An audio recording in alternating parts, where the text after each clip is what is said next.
Chapter 76. Come, this is the sweetest jasper flower wine in Lanyan City. Have a taste. The maid poured a cup of wine, and the fragrance of the wine filled the air. Feng Jixing held the cup and smiled. Let's drink 3 cups first. After that, it's time for the performance. Lin Muyu was stunned. There was a performance? She picked up the wine cup and drank it in one gulp. She immediately felt as if a stream of sweet spring water flowed into her throat. There was no strong spiciness at all.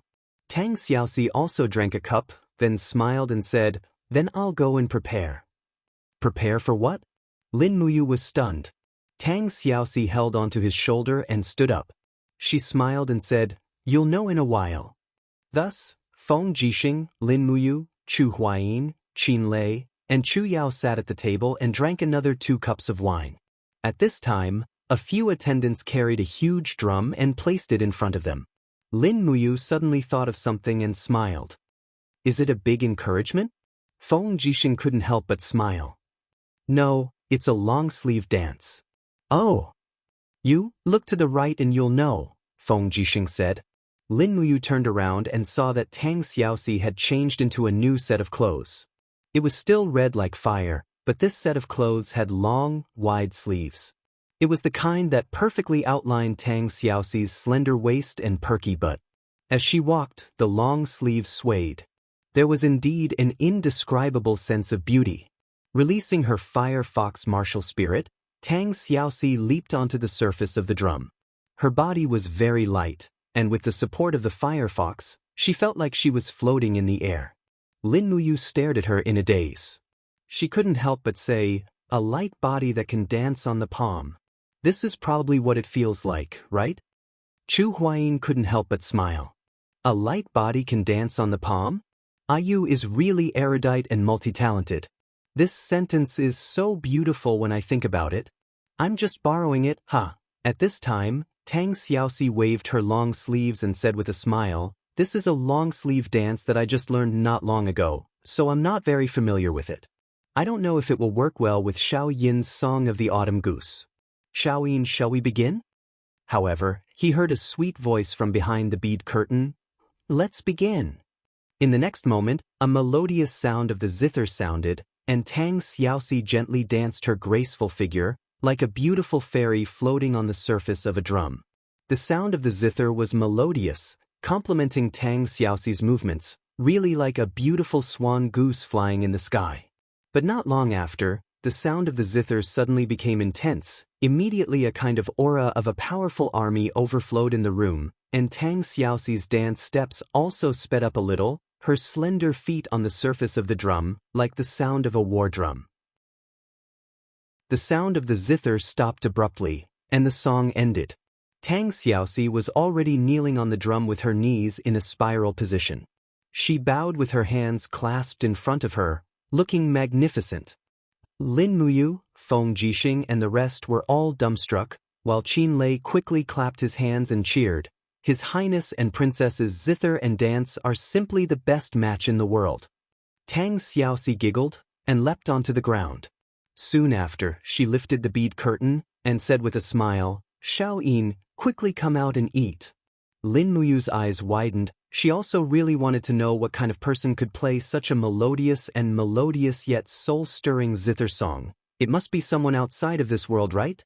But, just as that young lady wearing a dark blue cloak walked out from the inner room carrying the zither, Lin Muyu was immediately dumbstruck.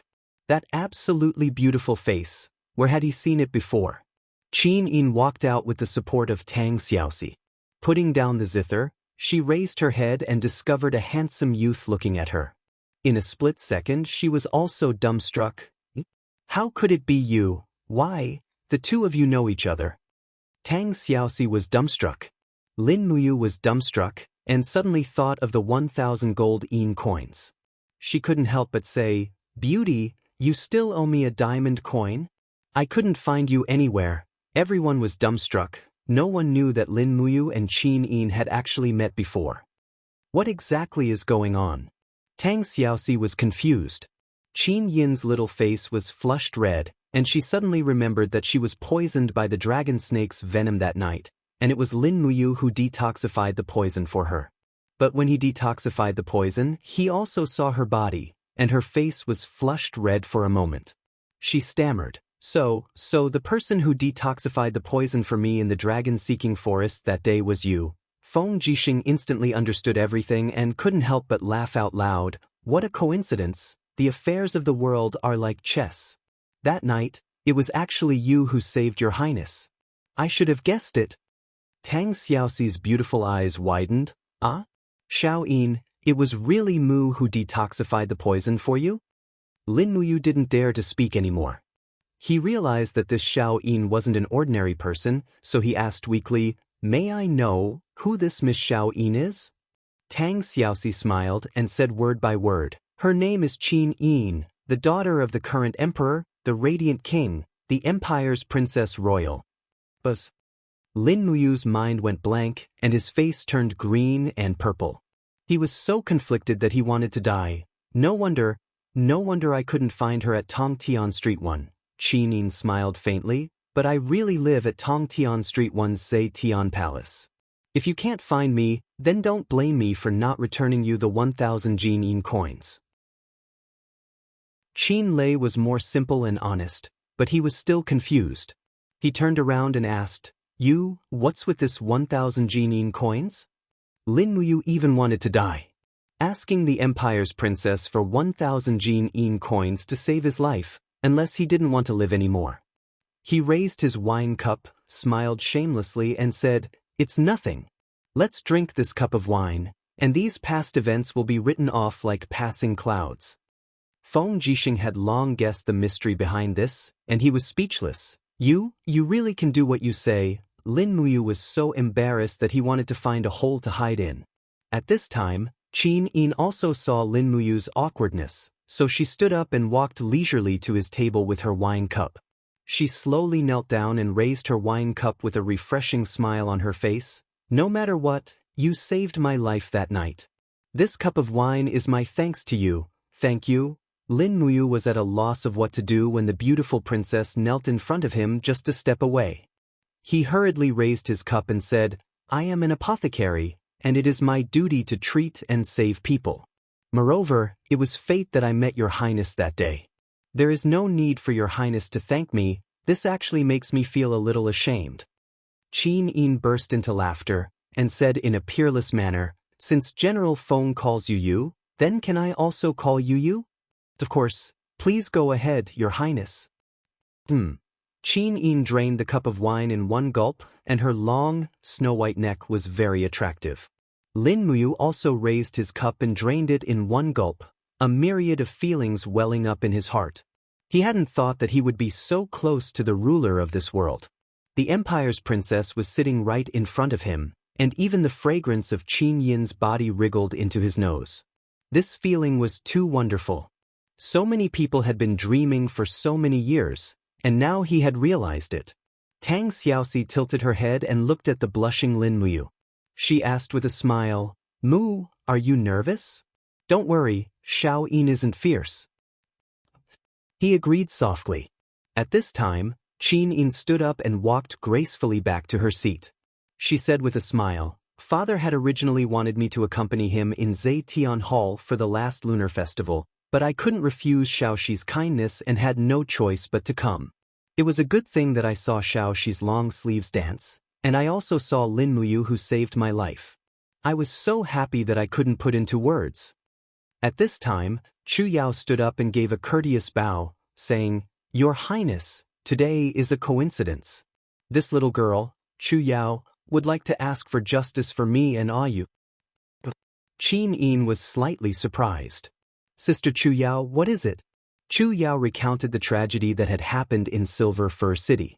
Qin Yin's eyes widened. She had lived in Zetian Hall since she was a child, so she had no idea that the outside world was so dangerous. At first, her beautiful face was filled with shock, but then it turned into anger. She slammed her fist on the table with a loud bang, and the god-binding chains appeared around her. How despicable! How can a bastard like Hua Tian be the city governor of Silver Fir City? Feng Jixing cupped his fists and said, Your Highness, I have already sent someone to investigate this murder case in Silver Fir City. I believe that it won't be long before we gather enough evidence to prove you and Yao's innocence. Qin Yin nodded, and a smile finally appeared on her beautiful face. She promised, Sister Chu Yao, don't worry. General Feng will definitely clear your names. Even if he can't, I will still be here.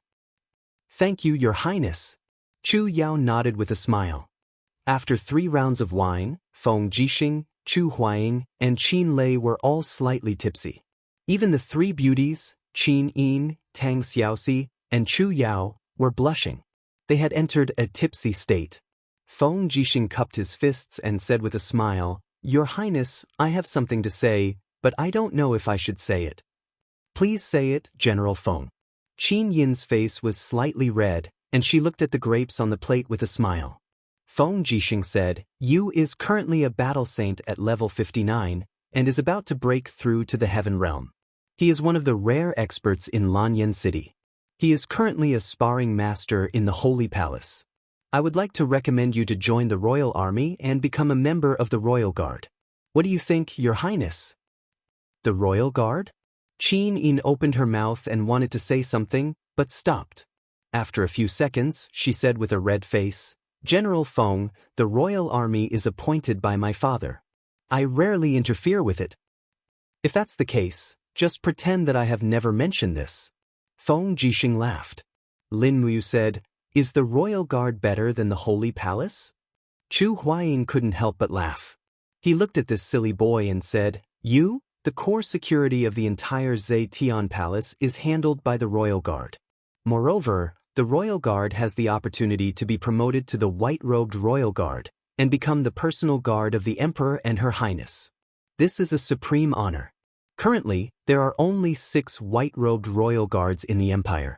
They are Chu Chu, Lei Hong, Du Hai, Qin Lei, Yao Yuan, and Feng Jixing.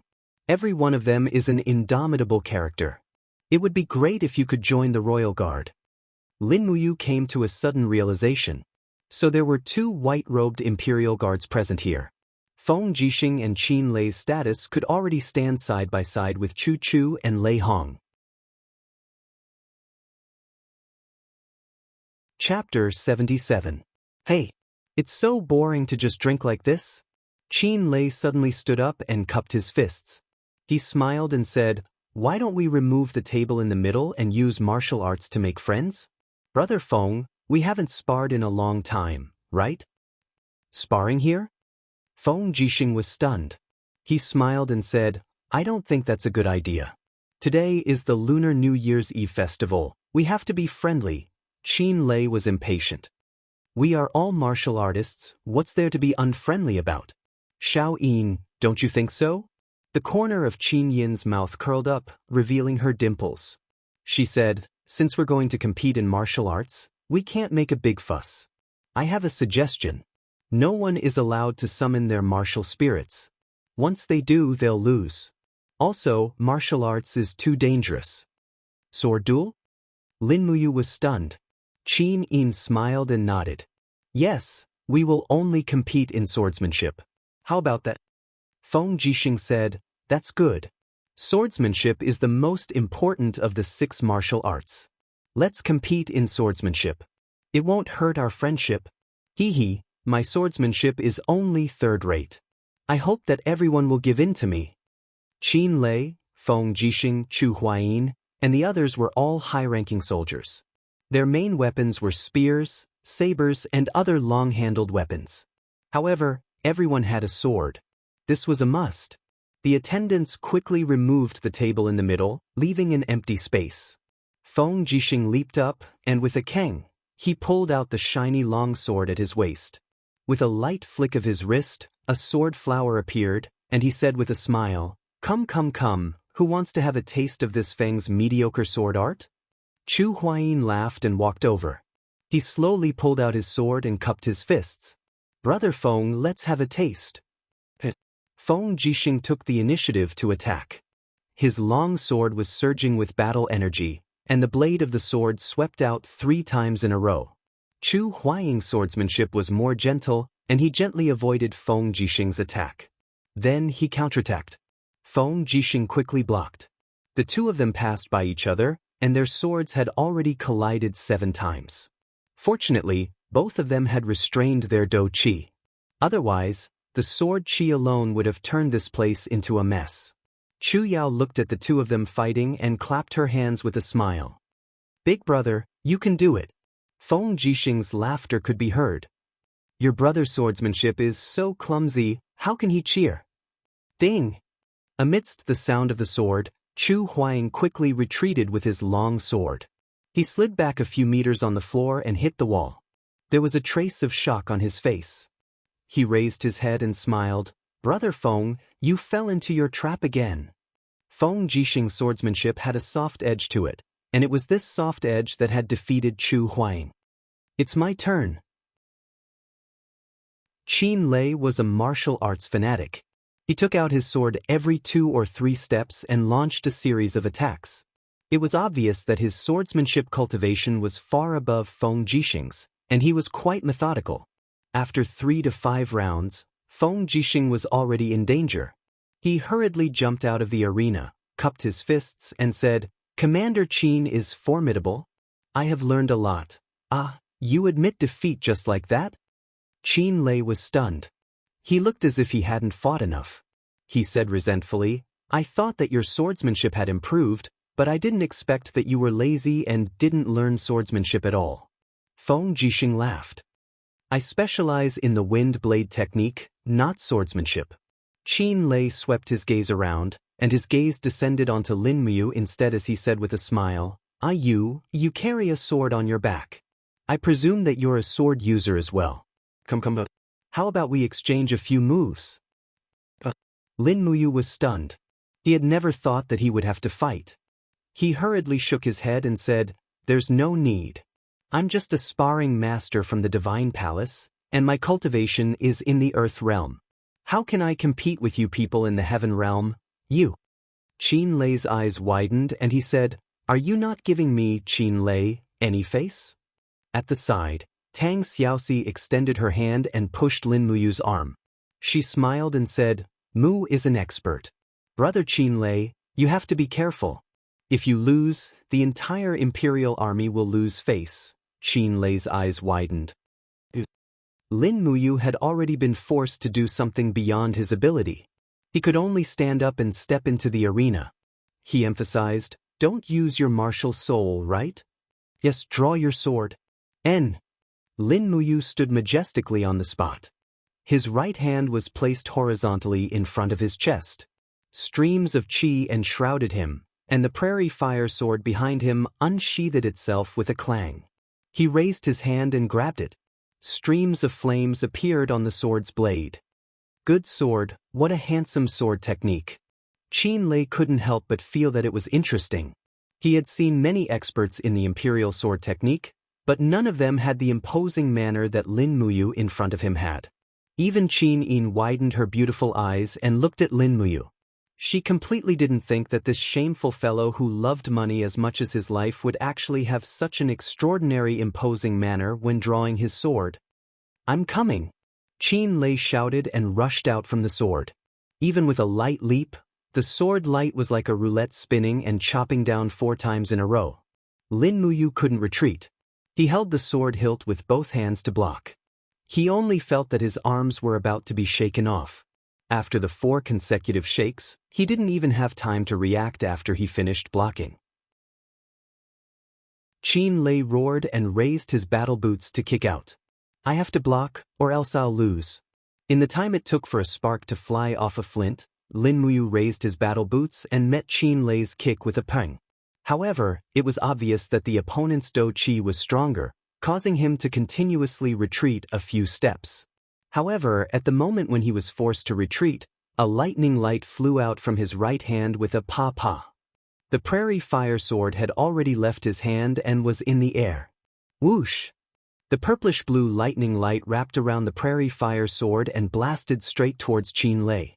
Lin Muyu didn't use his full strength and only used 50% of his strength. He was also afraid that he would injure Qin Lei. What? Qin Lei was stunned. He hurriedly raised his iron fist and condensed 3 layers of chi armor to block. Pang! The lightning light shot out in all directions. Qin Lei had underestimated Lin Muyu's strength and was continuously forced to continuously retreat a few steps. His face immediately flushed red. With a low shout, he concentrated a large amount of dou qi into the blade of his sword and leaped up. From a high position, he gave another attack. This bull was planning to use strength to restrain the opponent. This attack was really too strong.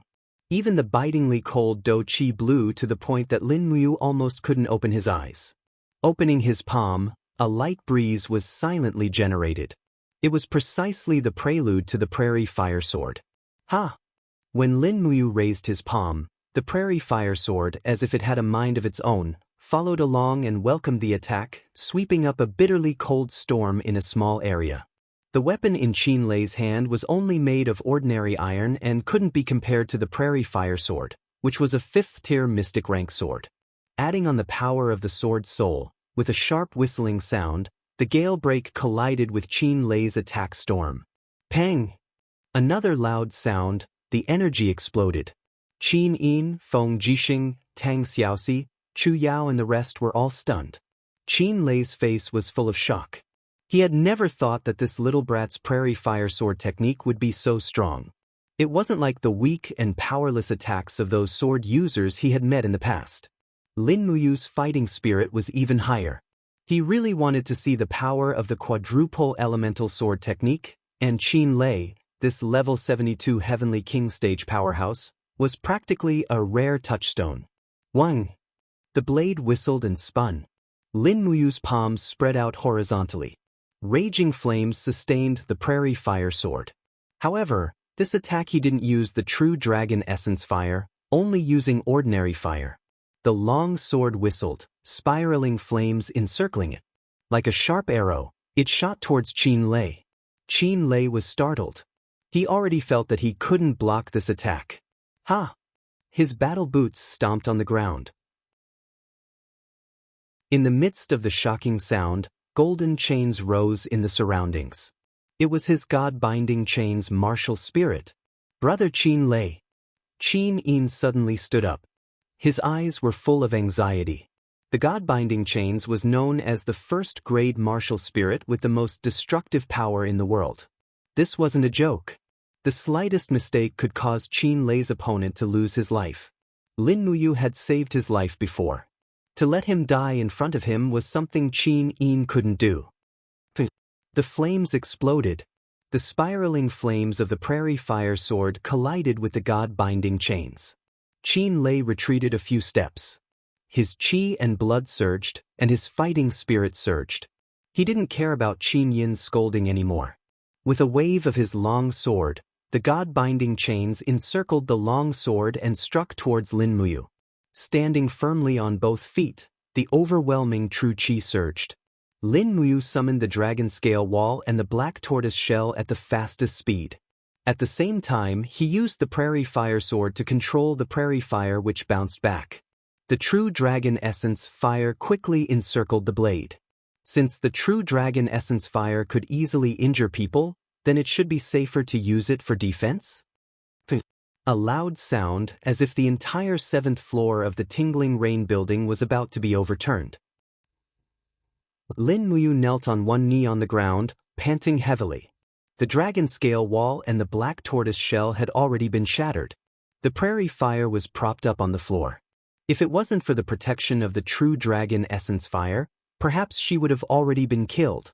Qin Lei held the long sword and stood there with a pale complexion. His God-binding chain's martial soul had actually been completely shattered at that moment. The damage to his martial soul would inevitably injure his body. He felt a sweetness in his throat and spat out a mouthful of blood. Raising his head to look at Lin Muyu, he grinned and said, "You, what a beautiful sword art and defense. Ah, delightful. Delightful. Let's fight again." Lin Muyu didn't even raise her head. Instead, she raised her left hand and shook it. "Big brother Qin Lei, I don't want to fight anymore. I admit defeat." The qi and blood in his body surged. He indeed didn't have the strength to fight anymore. Tang Xiaoxi shot forward and supported Lin Muyu. Are you all right? Chu Yao also came over and took Lin Muyu's pulse, saying with a smile, I'm fine. It's just that her martial soul suffered some damage.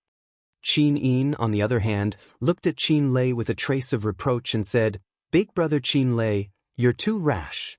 You actually used the 7th layer of the God-binding chains to hit Ayu. If it wasn't for his deep cultivation, I'm afraid he would have already. Qin Lei's face was full of apology. I know I was wrong.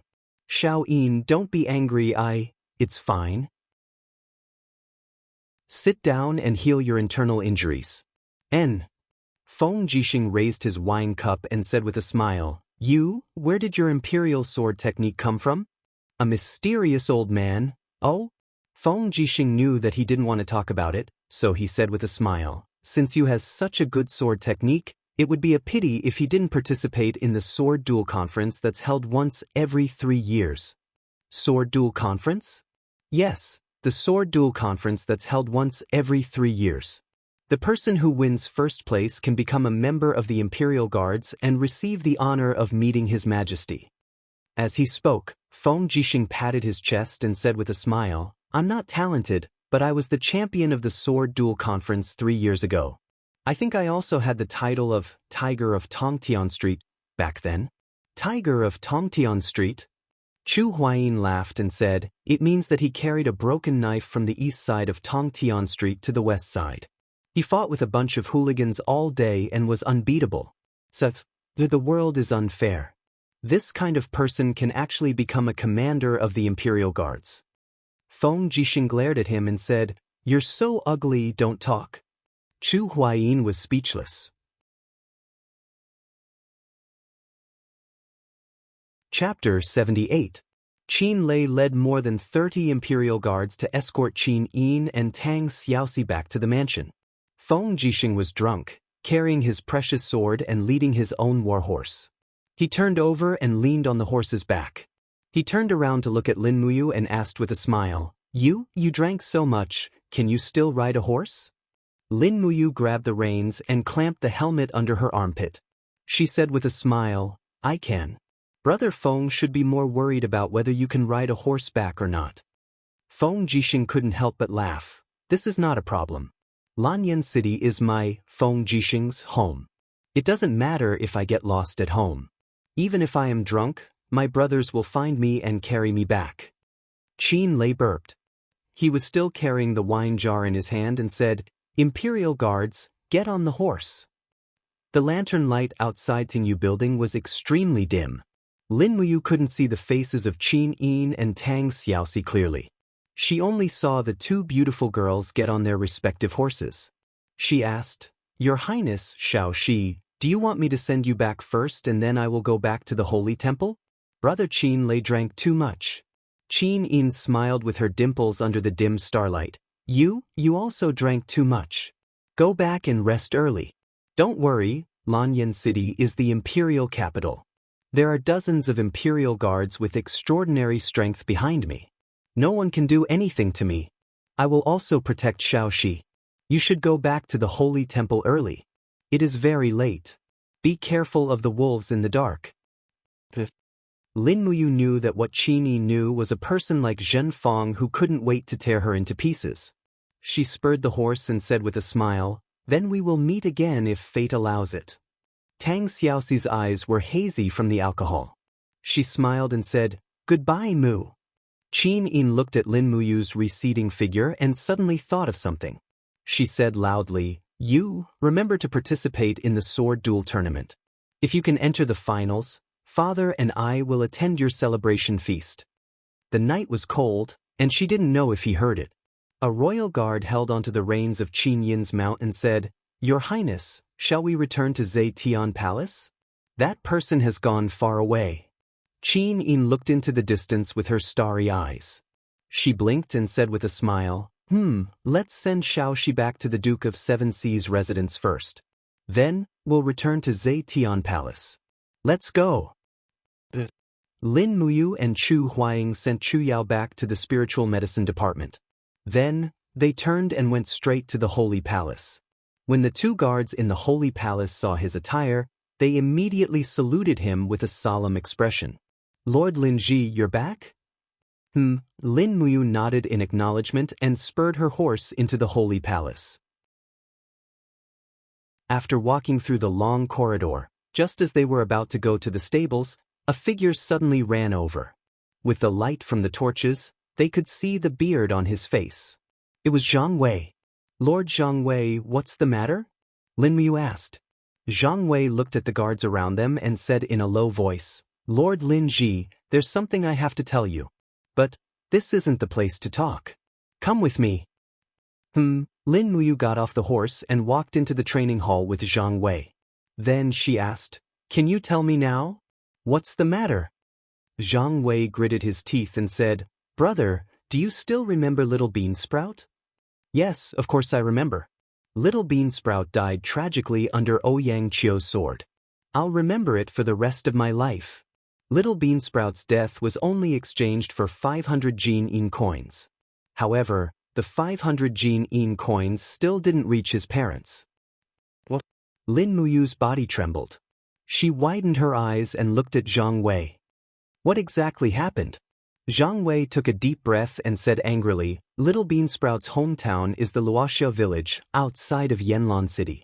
His parents are still alive, but this morning I was ordered to bring the Holy Palace Knights out to buy winter clothes. When I passed by Luoxiao village, I saw that Little Beansprout's parents were killed by someone. The 500 Jin coins also disappeared without a trace. Damn it! Lin Muyu was furious. She was still tipsy and her face turned red. Could it be Zhen Fang and Ouyang Qiu's doing? Zhang Wei sighed. Most likely.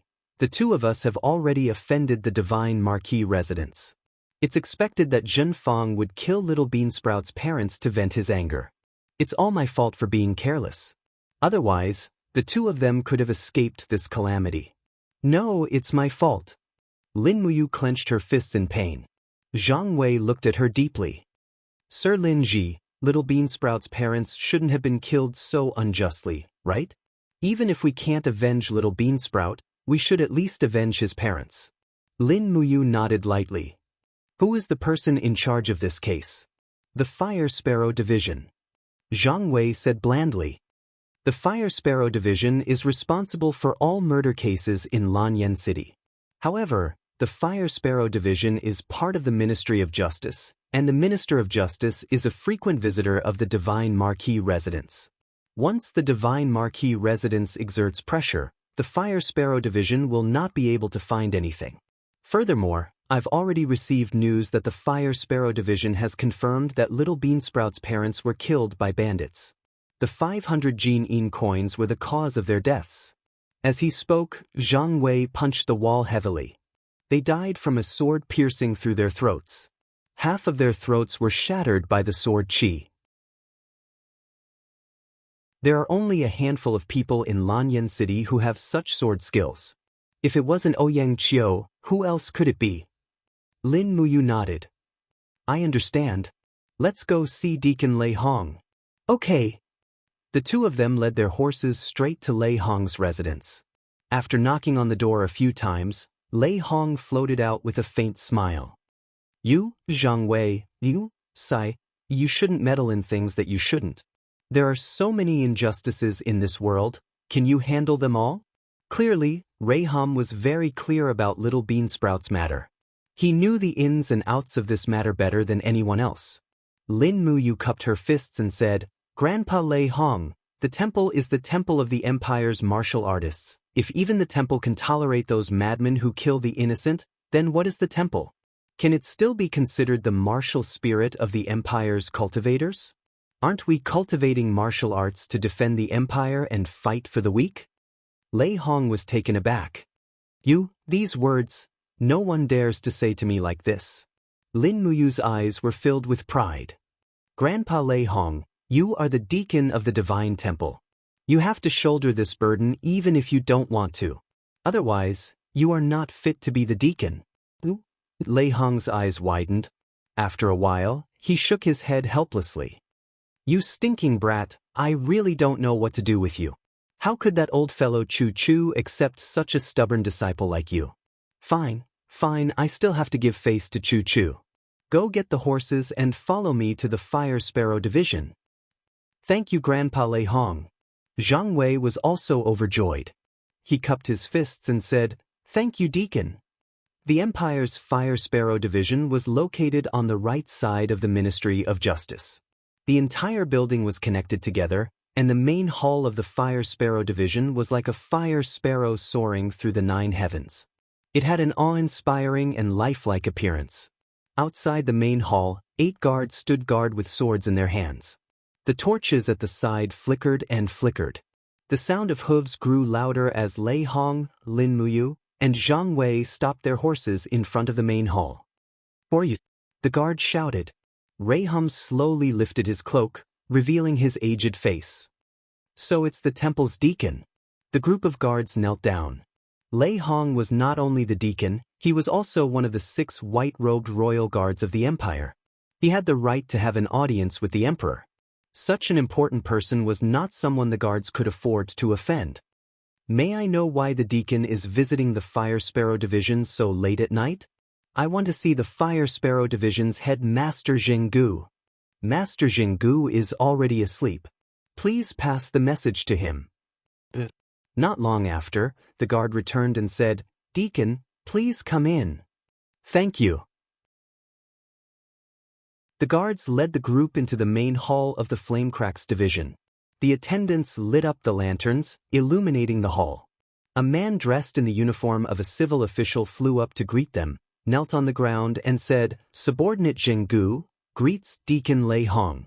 Lei Hong helped him up and smiled. "Master Zhenggu, there is no need to be so courteous. Get up, get up. May I know why the deacon is here?" Why don't you tell him?" Lin Muyu cupped her fists and told him about the tragic death of Little Beansprout's parents. After listening, Zhenggu's expression did not look too good. "This case has already been closed. If you want to reopen it now, I'm afraid it will be a little abrupt." Lei Hong said lightly, "Master Zhenggu, the Fire Sparrow Division is in charge of the Empire's criminal law. As the head of the Fire Sparrow Division, you can't just sit back and do nothing when you know someone has died unjustly, right?" Zhenggu took a deep breath. "This matter is of great importance." "I'm afraid," Lei Hong waved his hand, "you don't have to say any more. Write a document now, and hand over the authority to investigate this case to Lin Ji and Zhang Wei. This matter implicates our temple's people, and we need to clean them up. I have no choice but to interfere." Zhenggu gritted his teeth and nodded. "Yes, but if the Divine Marquis Constabulary investigates..." Lei Hong smiled and patted him on the shoulder. "Don't worry, if the Divine Marquis Constabulary investigates, Lei Hong, will bear all responsibility." "Thank you, I will write it now." In the middle of the night, Lin Muyu and Zhang Wei rode on their horses, dressed in the Holy Temple's general robes, heading straight out of the city. The two of them did not speak. The only thing they wanted to do was to punish the evil, and not let Shenfang cover the Holy Temple and Lanyan City with one hand. Lei Hong looked at their backs from afar. He had gone all out to support them this time. As the deacon of the Holy Temple, he had kept a low profile for so many years, but now he had actually done something so out of line. Even Lei Hong was a little surprised, but he was still in a good mood. In Lin Muyu, he could faintly see a version of himself that was neither humble nor submissive, but after the baptism of time, his sharpness had been worn down, and now that he saw Lin Muyu, he could not help but think of himself in the past. He sighed softly, but suddenly felt relieved. He felt that this child was like a ray of light that had illuminated the darkness of the empire for thousands of years. Chapter 79. It was a quiet night in Luoxia village. The villagers were all asleep, and the sound of the horses' hooves did not wake them up. Lin Muyu and Zhang Wei went straight to the Firefinch Division in the northwest of Luoxia village. Rather than calling it a division, it was more like a small courtyard. 2 officials were supervising the village, and the bodies of Little Beansprout's parents were kept here. "Who is it?" One of the officials opened the door in a drunken stupor and saw Lin Muyu and Zhang Wei in full armor. Both of them had the Holy Cathedral's gold and silver star badges on their necks. The official paused for a moment, and then respectfully said, "So it's the Lord of the Holy Cathedral. May I ask, why are you visiting the Firefinch division in the middle of the night?" Lin Muyu nodded, and took out a document for him to read. "Where are the bodies of Little Beansprout's parents? Can we bring them back?" Yes. When they saw the bodies, Lin Muyu and Zhang Wei's hearts clenched.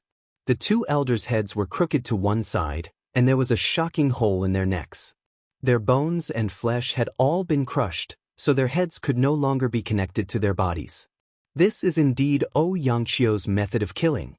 Zhang Wei silently covered the bodies with a white cloth. Xianxia is an expert in using his dou qi to shatter his opponent's body. This is the same as Little Beansprout's death.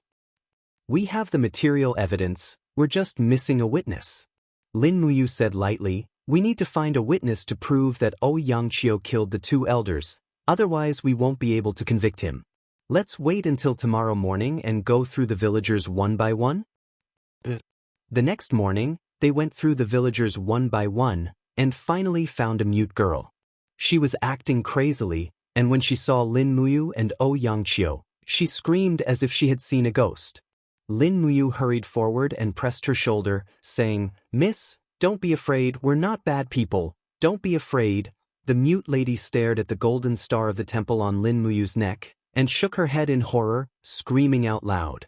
The fire sparrow officer said, "Sir, this little girl is a deaf and mute lunatic, you won't be able to get anything out of her." "Really?" Lin Muyu smiled coldly. He saw the mute lady take out a gold star badge from her bosom. In front of the gold star was the shape of a sword. That was the badge of a gold star sparring master from the holy sanctum. Zhang Wei snatched it over and asked, "Miss, is this left behind by the murderer?" The little girl nodded. She was too afraid to look up at Lin Muyu and Zhang Wei. "It really is Xianxia." Zhang Wei flipped the badge over and said, "Lin Ji, look, Xianxia's name is engraved on the back. This is indeed unintentionally left behind by Xianxia. This bastard really killed Little Beansprout's parents with his own hands." Lin Muyu gritted her teeth. "Send Little Beansprout's parents back to Lanyan City, and bring this girl along. Xianxia is dead meat." At noon, they arrived at the holy sanctum and handed over all the evidence to Deacon Guyang. The morning training had just ended, and the group of instructors and sparring masters were about to leave when they were gathered together again. Among them, Zhen Fang and Xianxia were present.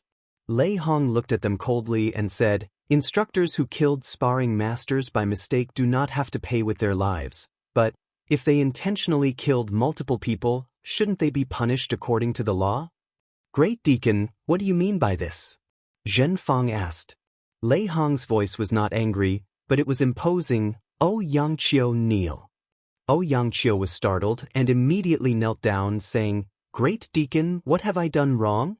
Lin Muyu took out a gold star badge and showed it to Xianxia, saying, "When you killed Little Beansprout's parents, you left this in the bushes." "What?" Xianxia's face paled. "Lin Ji, don't slander me." Lei Hong said indifferently, "Fire Sparrow Division's people will be here soon, this matter will be resolved." "Xianxia, don't be nervous, if you really killed them on purpose, I will definitely clean up the sect.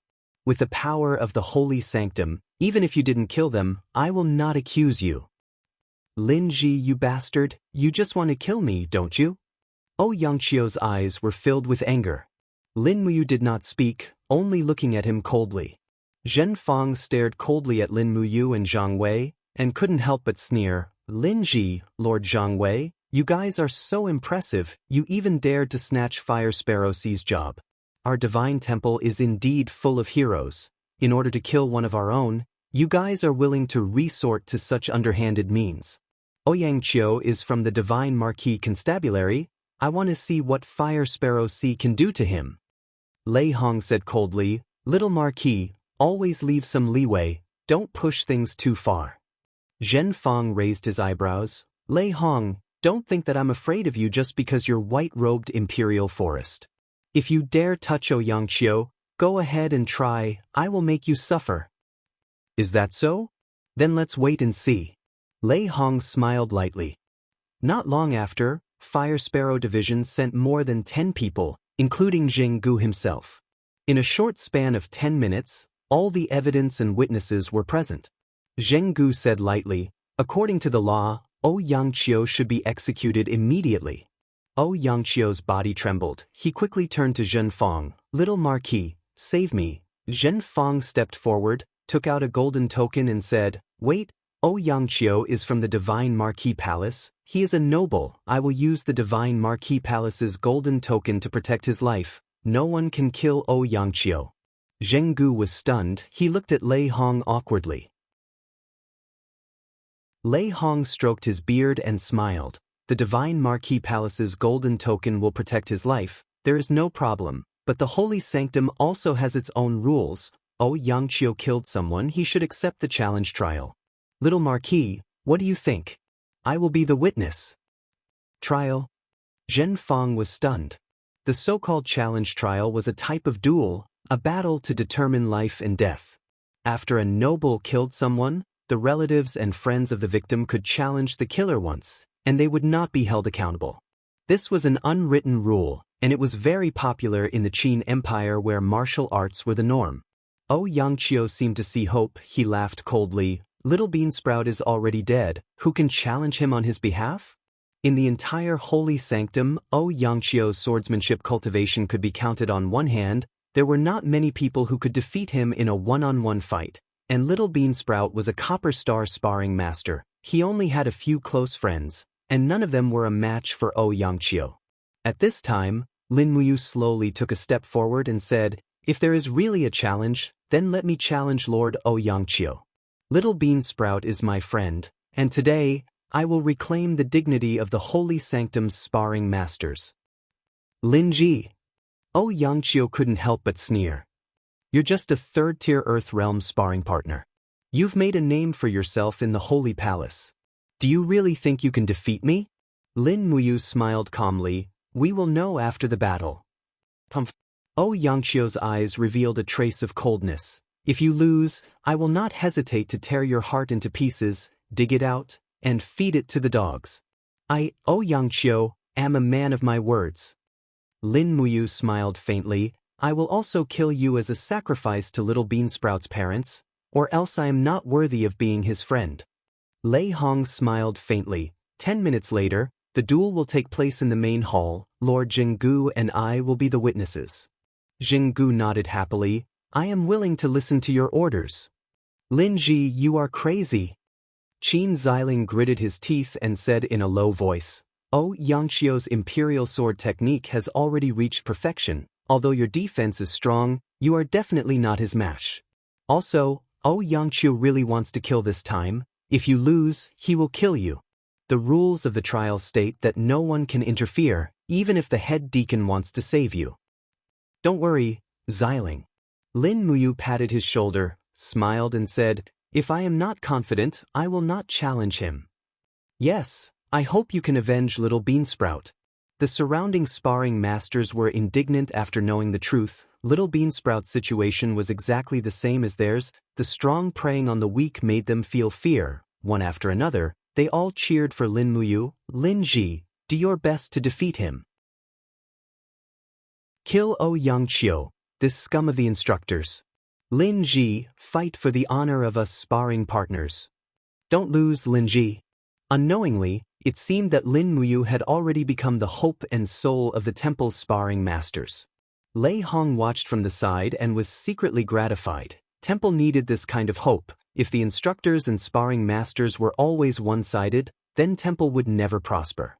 Xianxia was already preparing. He used the scarlet mantis to sharpen the edge of the sword. The scarlet mantis was a type of hard stone. It was also the best whetstone in the empire. When he was sharpening the sword, his voice also seemed to be a kind of contempt and provocation to his opponent. Fortunately, Lin Muyu's willpower was stronger than his. She did not care at all. "The trial, prepare to begin." Deacon Guyang shouted loudly. Xianxia jumped and stood in the center of the hall, his battle boots stomping on the stone floor. Immediately a wave of battle energy appeared. His martial soul also wrapped around his shoulders. The corner of his mouth curled up in a disdainful smile. "Lin Ji, you are courting death." Lin Muyu walked step by step to the center of the hall. About 10 meters away from him, he lightly shouted. A wave of air surged around his body. This time, he did not summon the black tortoise shell or the dragon scale wall. Lin Ji gave up on defense. Is he crazy?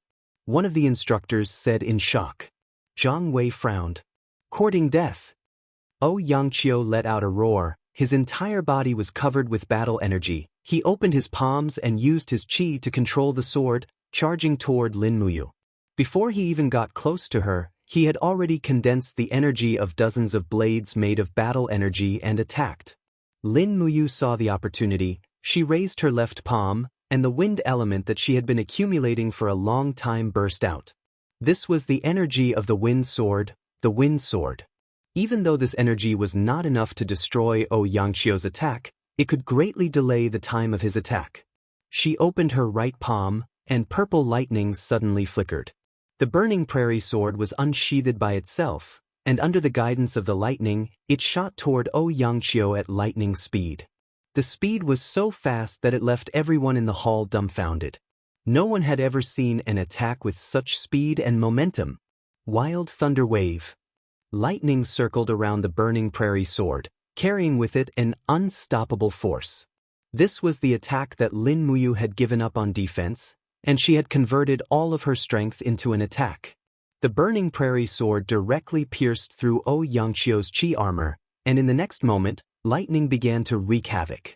Clang! Xianxia raised his sword in an attempt to block, but his sword was instantly shattered by the sharp burning prairie sword. Immediately after, the burning prairie sword pierced through his heart and heavily nailed into the pillar behind him. Xianxia stood there in disbelief. He lowered his head to look at the armor in front of his chest and saw that the armor in front of his chest had been pierced through, and his heart was almost burnt to a crisp. In an instant, his mind had already gone blank.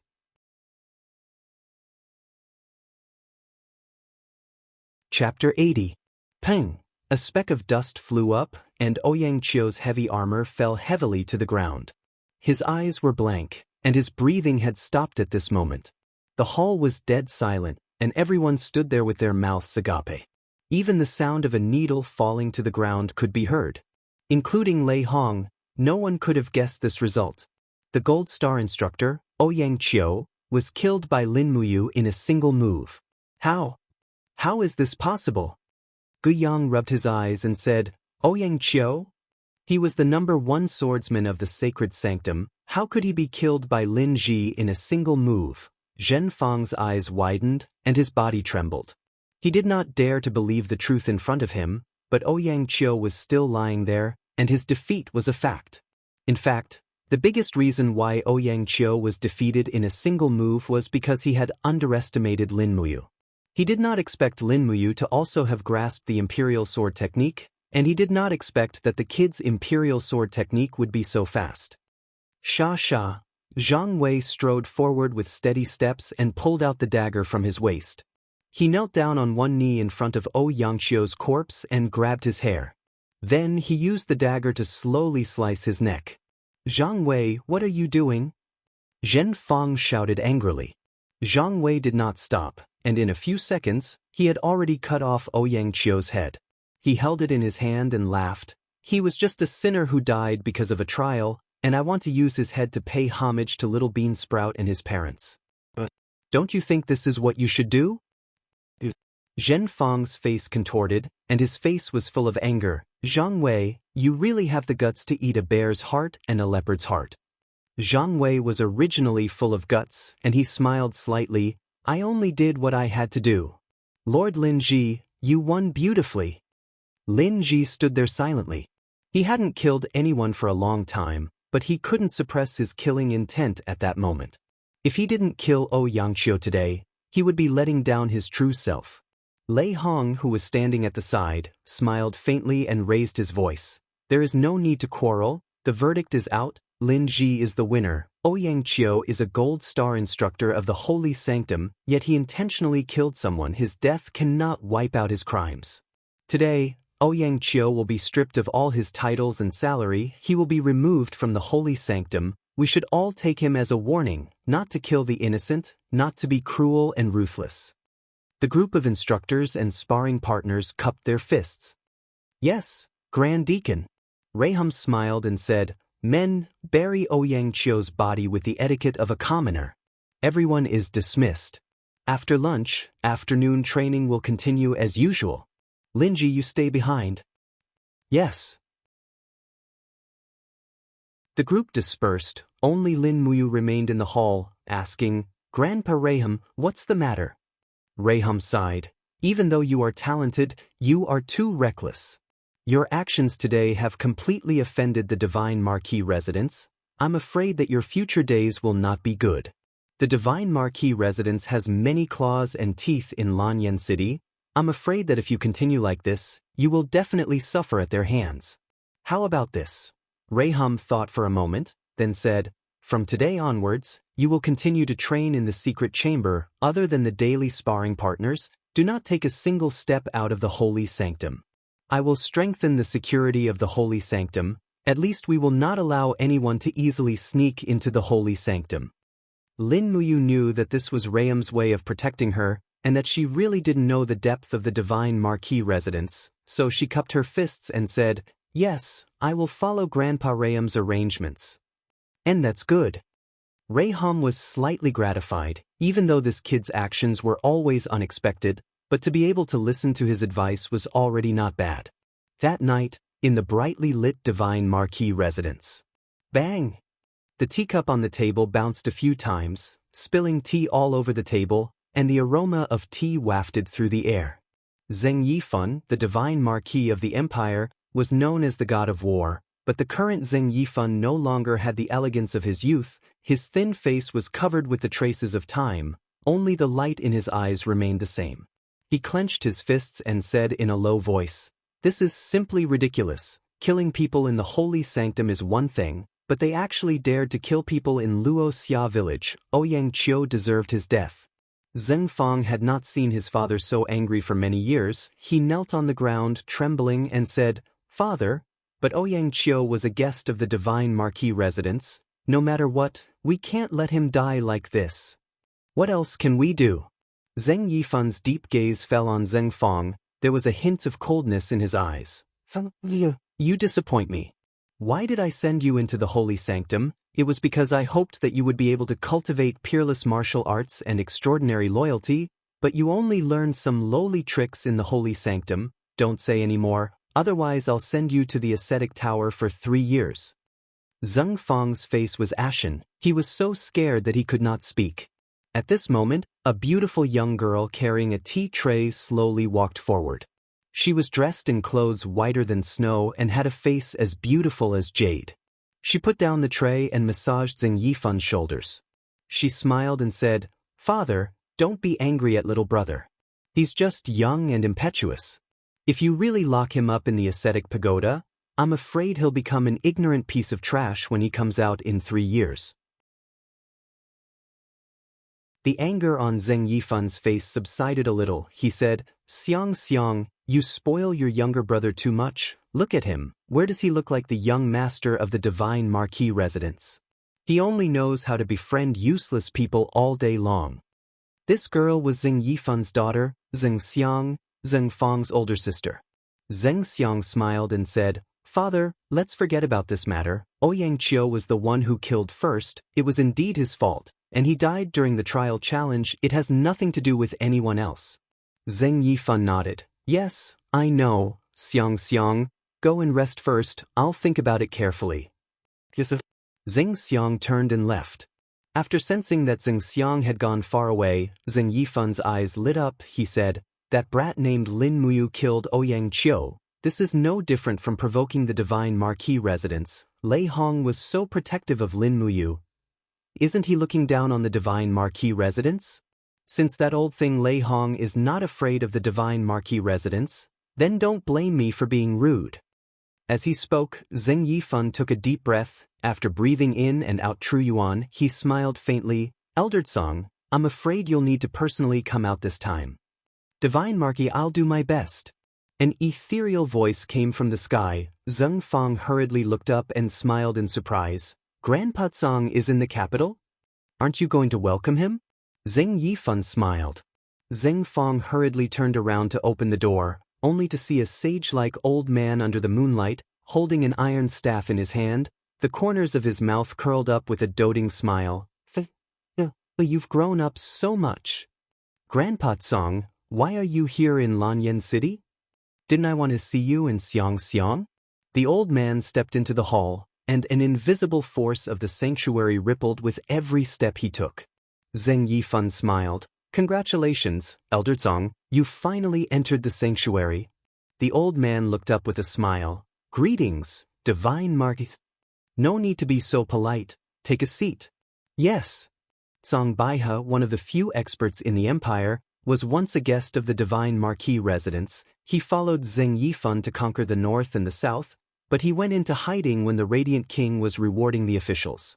Now that he had reappeared in Lanyan City, he would surely bring about a bloodbath. Elder Zhang, you should know about the divine temple openly provoking the divine Marquis residence, right? Zheng Yifan said casually as he personally brewed tea. Zhang Baihe nodded. I've heard a little, but the divine temple is not easy to deal with. Although many of the experts have retired, Lei Hong is still around. Although the divine Marquis residence has many talents, they might not be able to gain the upper hand in a direct confrontation with Lei Hong. After all, other than Lei Hong, there are still Guyang and a bunch of old guys with a cultivation of heaven state. I think the divine Marquis would not want to fight Lei Hong directly, right? Zheng Yifan could not help but smile. The one who knows me best, Zhang Baihe. As he said this, a glint flashed across his eyes. Lei Hong ordered Lin Muyu to kill Ouyang Qiu. He is using a borrowed knife to kill him. If he can make a move, then so can we. Lin Muyu and Zhang Wei are both Lei Hong's trusted aides. Within 3 days, I want to see both of them crippled.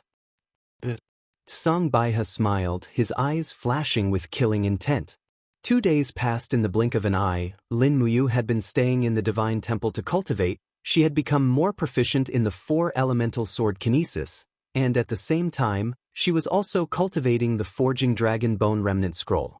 The more she cultivated, the more she could feel the wonders of the forging dragon bone remnant scroll.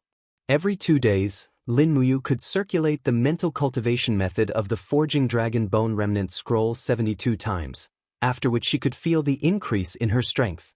However, Lin Muyu was cultivating in secret. She did not know that danger was approaching. Late at night, the Tong Tian Street's tavern street was dark. Big girl, chest trembling, swaying to the left, swaying to the right, making my heart sway. A messy and vulgar song came out of the drunken Zhang Wei's mouth. He held the railing with one hand and a wine pot with the other as he walked out of the tavern. He was drunk again today. In fact, this was also Zhang Wei's daily life. Zhang Wei loved alcohol as much as his life. It was his biggest weakness. There were not many people on the street. Suddenly, a murderous intent shrouded down from the sky. Who? Zhang Wei quickly sobered up from the shock, and with a shout, he finished the blessing of his martial soul. His body was covered in raging flames, and his fists danced in the air. Fists surrounded by flames exploded in the air, and he roared, "Get out here!" Zhang Wei's unique skill, Fiery Soul Fist. A loud laugh came from the sky. Zhang Wei's Fiery Soul Fist, it really has some of the style of Xiang Wen's Fiery Fist, but the level of fire is too far off. Kneel for me. A powerful invisible domain power descended, and the bricks of the city collapsed. Zhang Wei's fists immediately cracked, and his knees involuntarily knelt down. In the face of absolute power, he did not even have the chance to punch. Looking up, an old man appeared in front of him, but he did not recognize him. Who are you? I'm crippling your man. The person suddenly appeared behind Zhang Wei in a flash, and a sharp sword was unsheathed. In the middle of the night, a miserable howl echoed on Tong Tian Street.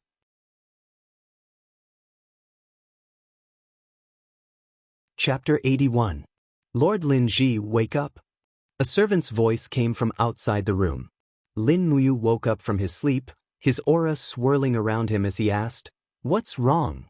"Something has happened to Lord Zhang Wei." Ah!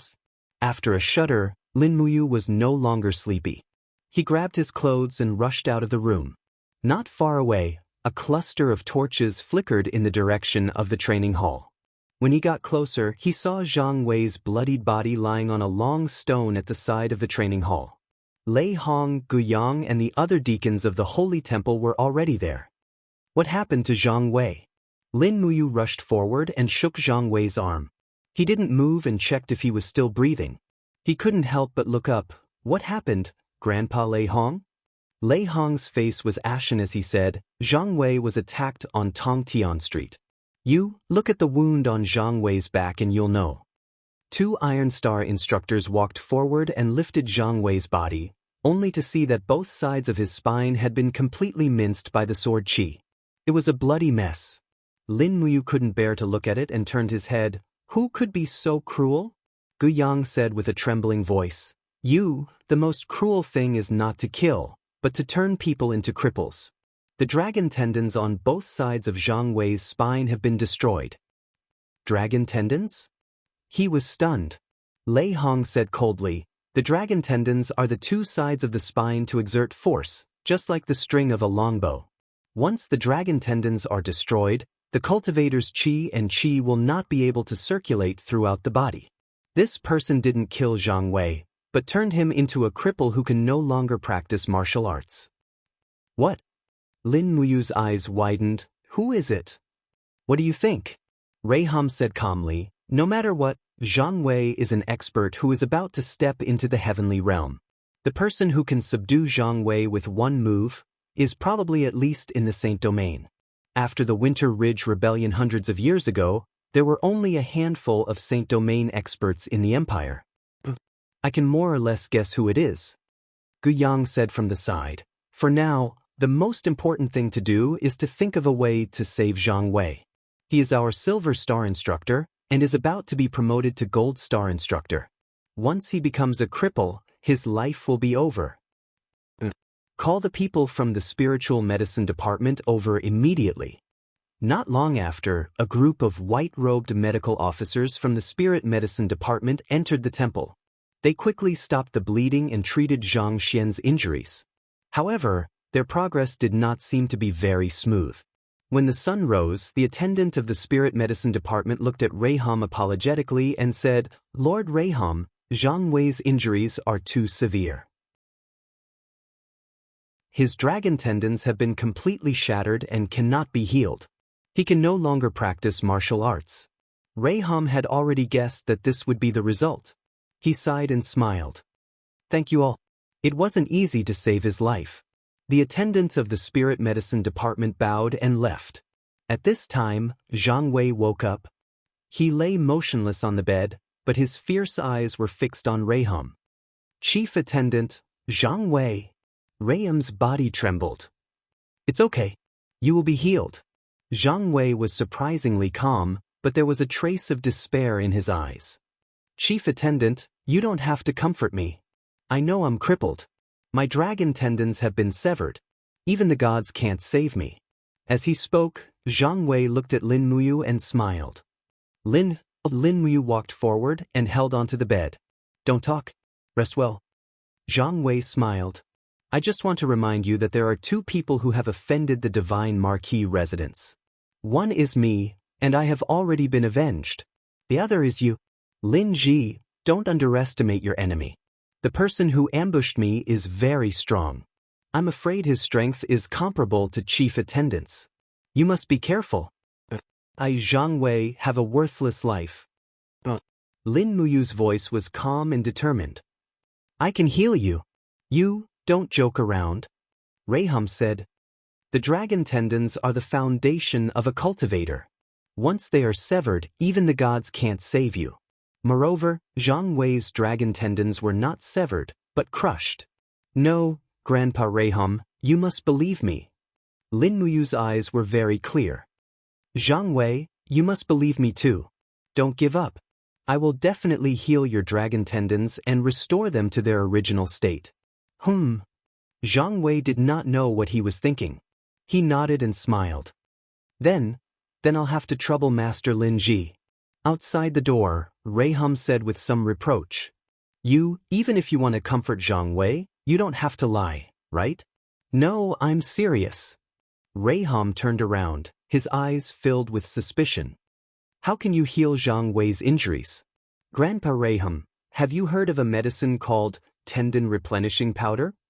Lin Muyu asked seriously. Lei Hong was immediately startled.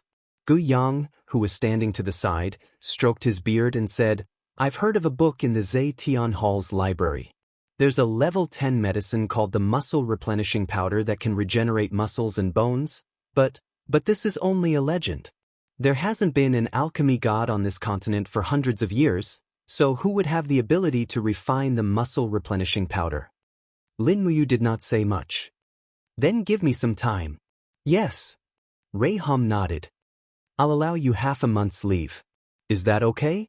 Thank you, Grandpa Hum. Go. He led a sturdy warhorse from the temple stable and galloped toward the trading center of Lanyan City.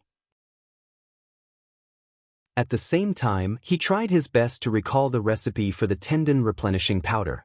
Dragon tendon vine and luminous nightgrass were 2 level 10 medicinal herbs that were very rare. He would try his luck at the Empire's medicine shop. As he galloped, he called out, Lulu. The beautiful elven official flew out. She was still wearing a green dress that was as thin as a cicada's wings in the cold autumn weather. She smiled and said, Brother, what's the matter?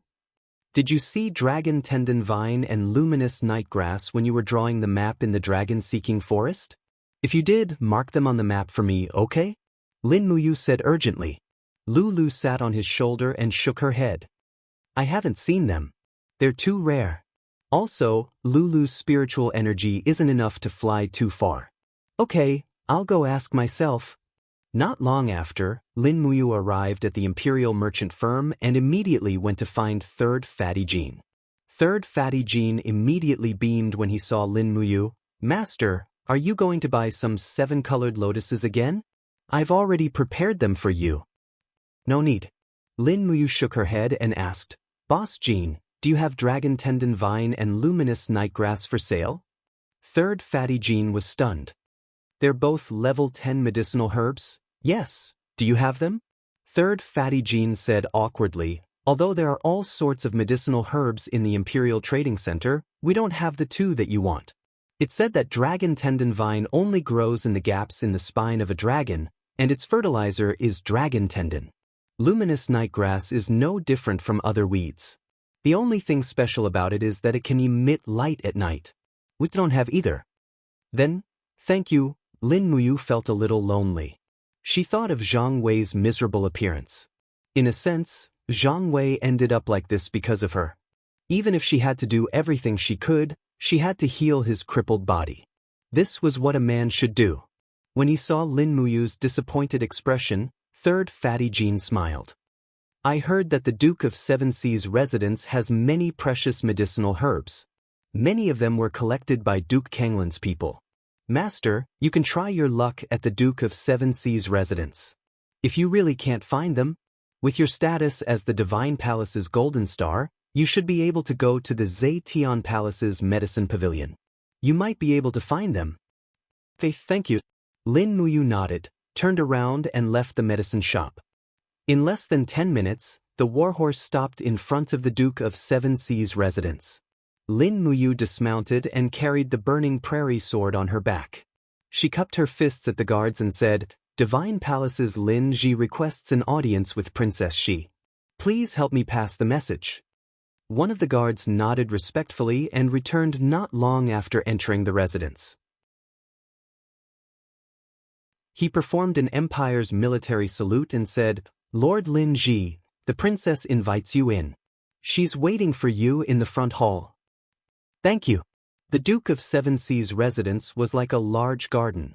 It made Lin Muyu feel like he was entering a tiger hill.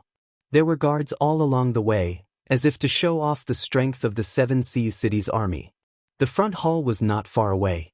When he arrived, Tang Xiaoxi had already walked out in a beautiful red and white dress. Her little boots stepped on the red maple leaves on the ground. She smiled and said, "Mu, you finally saw me?" Looking at Tang Xiaoxi's happy and beautiful face, he was a little embarrassed. He scratched his head and said, "Xiaoxi, I actually came here with a request." "Humph, I knew it." "Say it, what's the matter?" Tang Xiaoxi was not unhappy at all. "I heard that the Duke of Seven Seas' residence has stored many precious medicinal herbs. I especially need 2 kinds of medicinal herbs now. I wonder if Xiaoxi can help," he said very awkwardly. Tang Xiaoxi blinked her beautiful eyes and said, "Actually, I'm not very clear about the classification of the medicinal herbs in the residence. But since you need them, let's go and take a look." Tang Xiaoxi reached out and pulled him into the depths of the residence. They found the official in charge of safekeeping in the medicinal herb storehouse. In the end, after looking through the records for a long time, they couldn't find the 2 medicinal herbs. Lin Muyu felt a little disappointed and her brows furrowed. "Do you need these 2 medicinal herbs urgently?" Tang Xiaoxi asked with concern. "To save my life." Lin Muyu murmured. "The medicinal essence of the dragon tendon vine and luminous nightgrass, as well as the blood of the needlepoint bird, can be refined into a level 10 medicine called tendon replenishment powder. The greatest effect of tendon replenishment powder is to regenerate the muscles and bones. It has the effect of almost bringing the dead back to life." Tang Xiaoxi's eyes widened. You're doing this to save Zhang Wei, aren't you?" Lin Muyu did not deny it. She looked deeply at Tang Xiaoxi and said, "Zhang Wei is my friend. He was killed because he went with me to investigate the case of Little Beansprout's parents. Now that Zhang Wei's tendons have been crushed by a mysterious expert, I have no reason to stand by and do nothing." Tang Xiaoxi clasped her hands in front of her and suddenly smiled. "Although we can find the dragon tendon vine and luminous nightgrass in the Duke of Seven Seas' residence, but we still have a place to try our luck. Who knows, there might be some." "What place?" "The medicine pavilion of Zetian Palace." Tang Xiaoxi was smiling brightly in the slight autumn wind, and the bow knot on her hair was like a fiery red butterfly.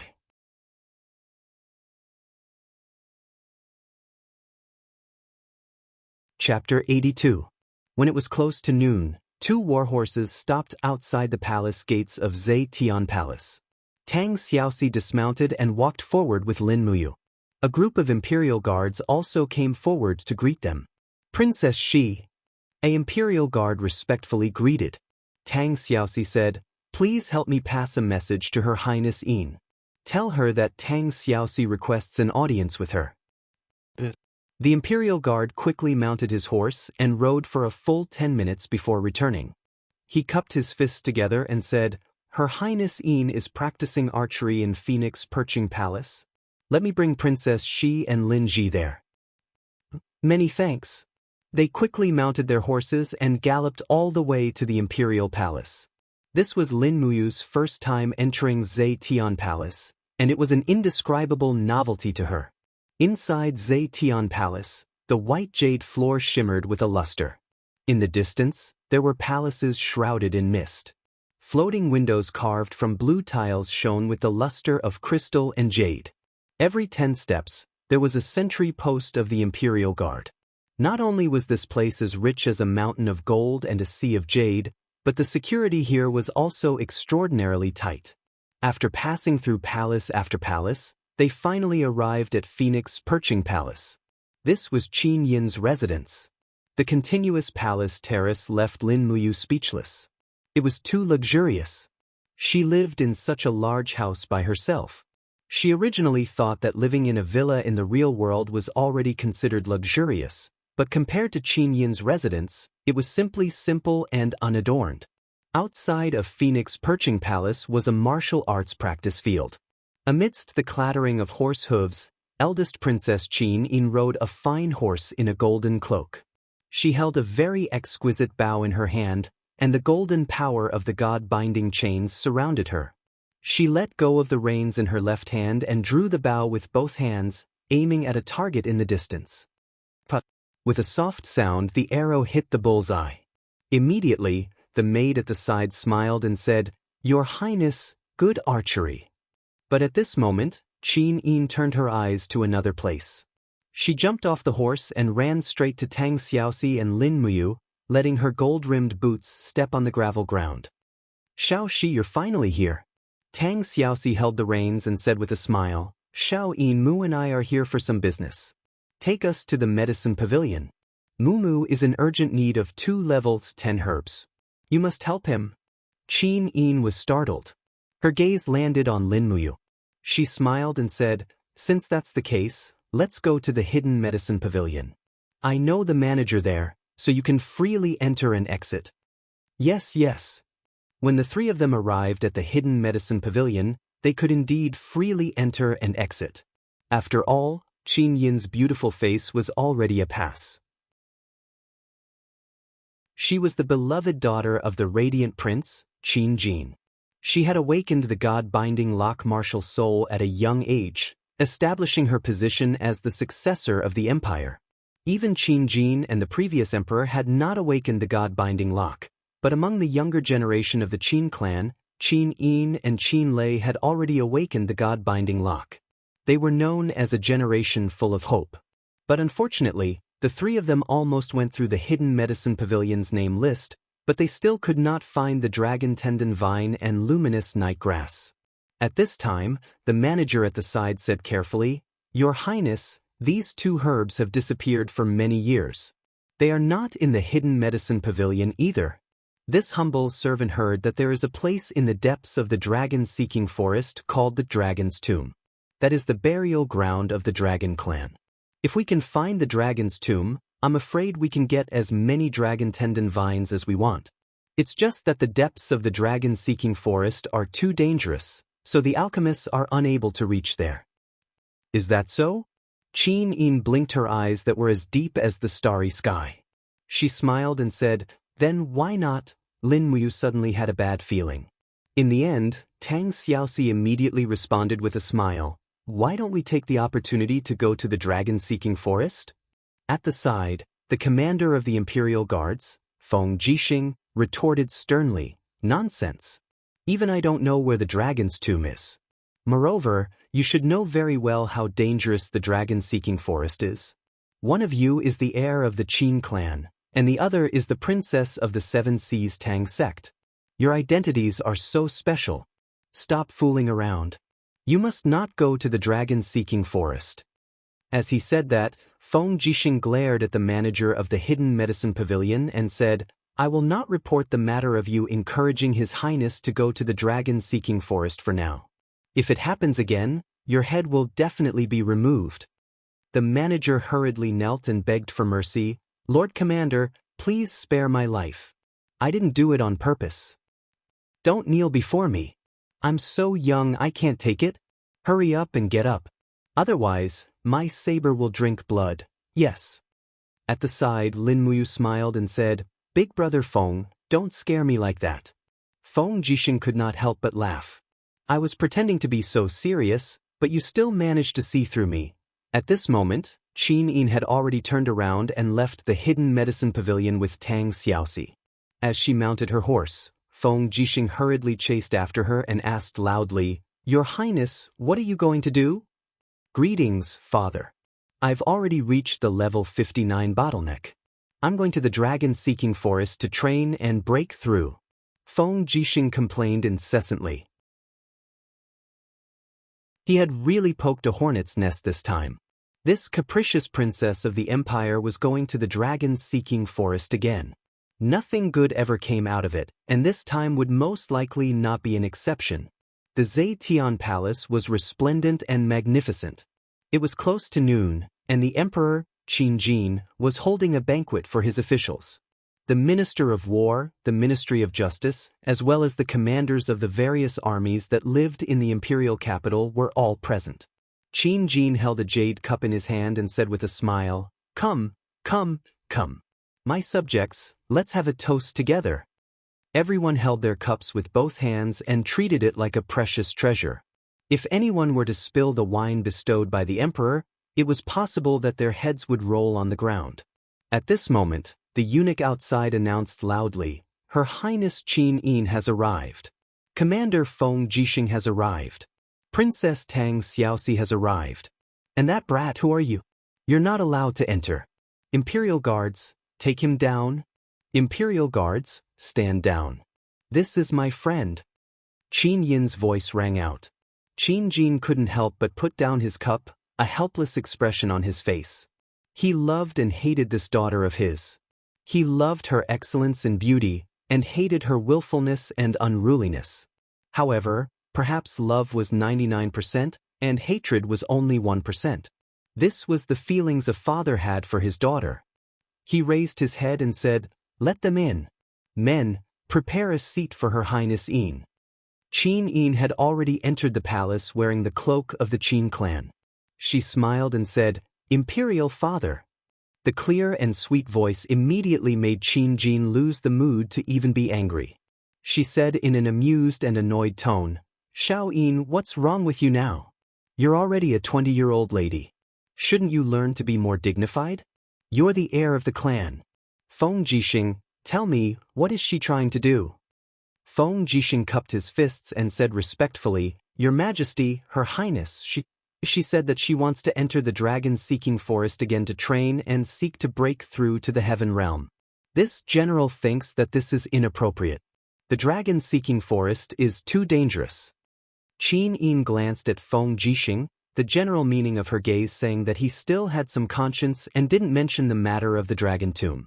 Otherwise, Imperial Father definitely wouldn't allow it. "Oh, you're going to the dragon-seeking forest again?" Qin Jin couldn't help but smile. "It hasn't been too long since we went to the dragon-seeking forest. Xiao Yin, why do you want to go again?" Qin Yin pouted and raised her palm. A golden chain coiled around her graceful body like a real dragon.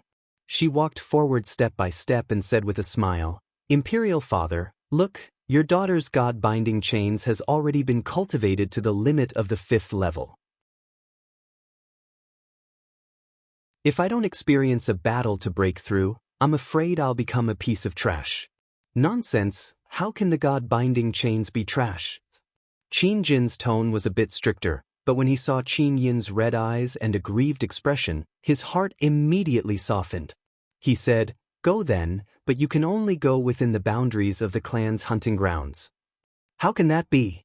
Qin Yin raised her face to look at her father on the throne. "The spirit beasts in the hunting grounds are too weak. Even if I kill them, they won't help me break through. Imperial Father, just allow me to enter the depths of the dragon-seeking forest to cultivate?" "You," Qin Jin sighed helplessly and asked, "My subjects, Her Highness wants to enter the dragon-seeking forest to cultivate. Who do you think is the most suitable person to send to protect her?" The minister stood up and said, "Your Majesty, Lord Qin Lei, the son of King Yuning and the commander of the Imperial Army, is quite strong.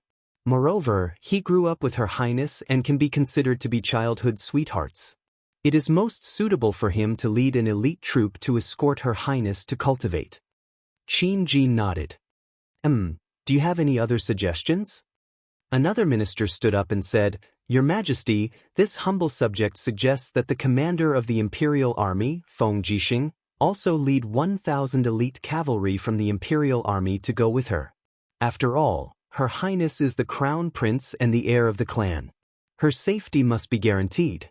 It is a pity that only the 2 of the 6 white-robed Imperial Guards can be dispatched at any time. Lei Hong is in charge of the Divine Hall and can't split himself up. Chu Chu, on the other hand, has nothing better to do. Otherwise, it would be best for Lord Chu Chu to escort Her Highness." Qin Jin smiled slightly. "Then it is decided. Commander Feng Jixing, you will lead 2,000 elite cavalry from the Imperial Army to escort the princess to the dragon-seeking forest. Qin Lei, you will lead 100 Imperial Guards to protect Her Highness at all times. Do you all understand?" Feng Jixing and Qin Lei knelt on one knee and cupped their fists. "As you command."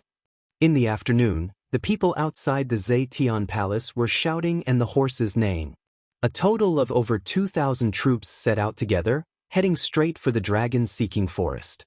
Qin Yin was filled with helplessness. She had originally thought that she could train in the dragon-seeking forest with Tang Xiaoxi and Lin Muyu. She had never thought that it would soon become an attack by the entire army. However, she could not do anything about it. After all, as the heir of the clan, This might be the price to pay for being above the masses. Qin Lei and Feng Jixing wore the armor of the white-robed imperial guards and looked very spirited. They guarded Qin Yin on her left and right, while Tang Xiaoxi spurred her horse and walked side by side with Lin Muyu. In front of them, a group of light cavalry acted as sentries and left the city in a grandiose manner. Even Lin Muyu did not have the time to return to the Divine Hall to pack her luggage. However, as long as she had the Burning Prairie sword, she would not need anything else. After sunset, they entered the dragon-seeking forest. As they were still at the periphery of the dragon-seeking forest, everyone was more relaxed.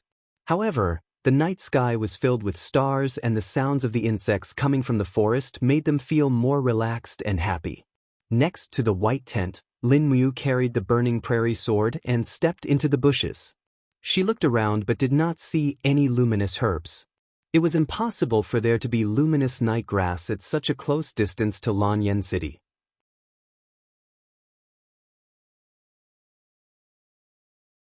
Chapter 83. Deep into the night, a bolt of lightning broke the silence in the forest. Following that, heavy rain began to fall from the sky. It was not easy to have such heavy rain in late autumn. Lin Muyu put on her armor, opened a black umbrella, and walked out of the resting tent with the Burning Prairie sword in hand. Tang Xiaoxi and Qin Yin's tents were further away, guarded by Qin Lei and Feng Jixing. The rain landed on the oil paper umbrella with pitter-patter. The stars could no longer be seen in the sky, and the bonfire on the ground was also struggling in the rain. Many Imperial Army soldiers wanted to keep the bonfire alive, but they had no way to do so. It was a mess for a moment. Many people who were patrolling outside on horseback also quickly rushed over and hid in the tents. Lord Linji.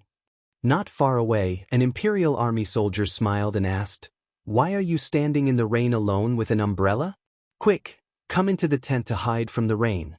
Otherwise, you might get sick if you get wet." Lin Ji shook his head and smiled. "There's no need. Thank you. I'll take a look around." He was a Gold Star member of the Divine Sanctum. Even among these Imperial Army soldiers, he was already an influential figure.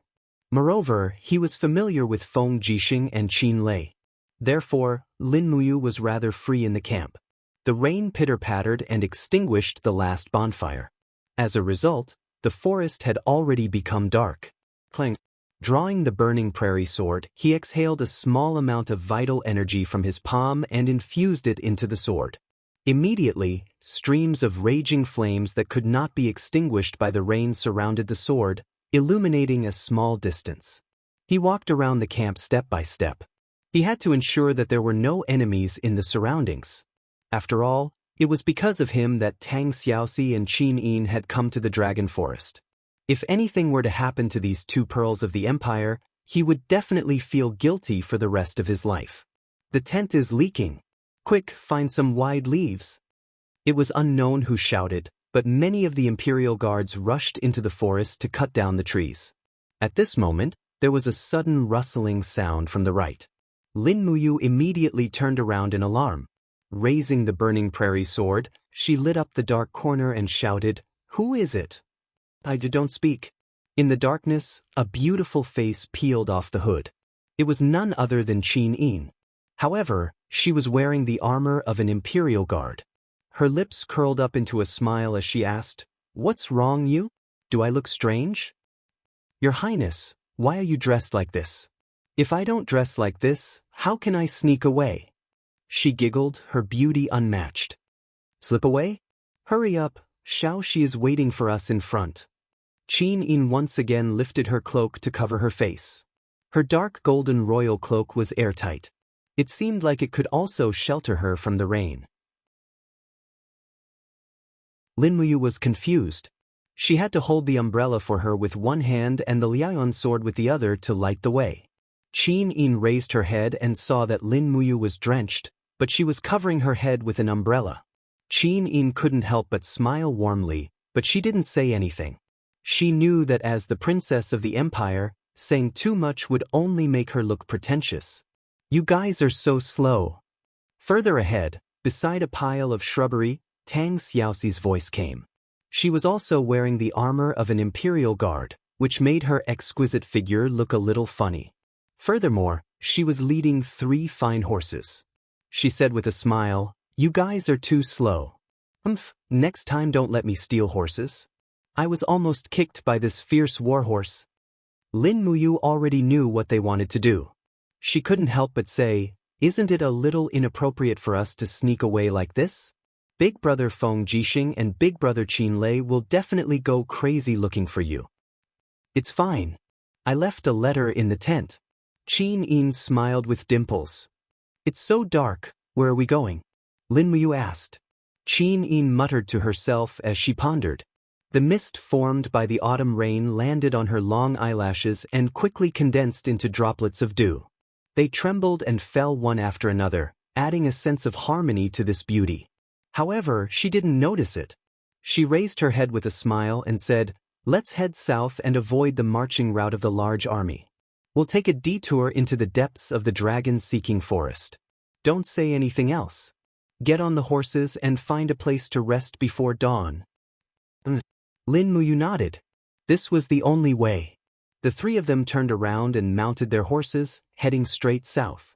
In the end, after galloping for less than half an hour, a ray of golden light suddenly shot through the darkness behind them. It seemed to be the light of the god binding chains. "Your Highness." Qin Lei's voice came. It was indeed him. He had actually caught up. "Don't run."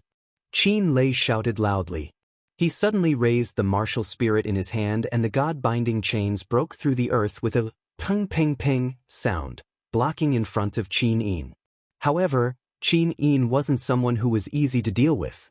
She lightly opened her snow-white palm and the same god-binding chains came out from her body, defeating Qin Lei's martial spirit one after another. She turned around and said with a smile, "Big brother Qin Lei, don't chase us anymore. Go back and wait for us. We'll be back in a few days." "No," Qin Lei said with no room for negotiation. "His Majesty sent me to protect you.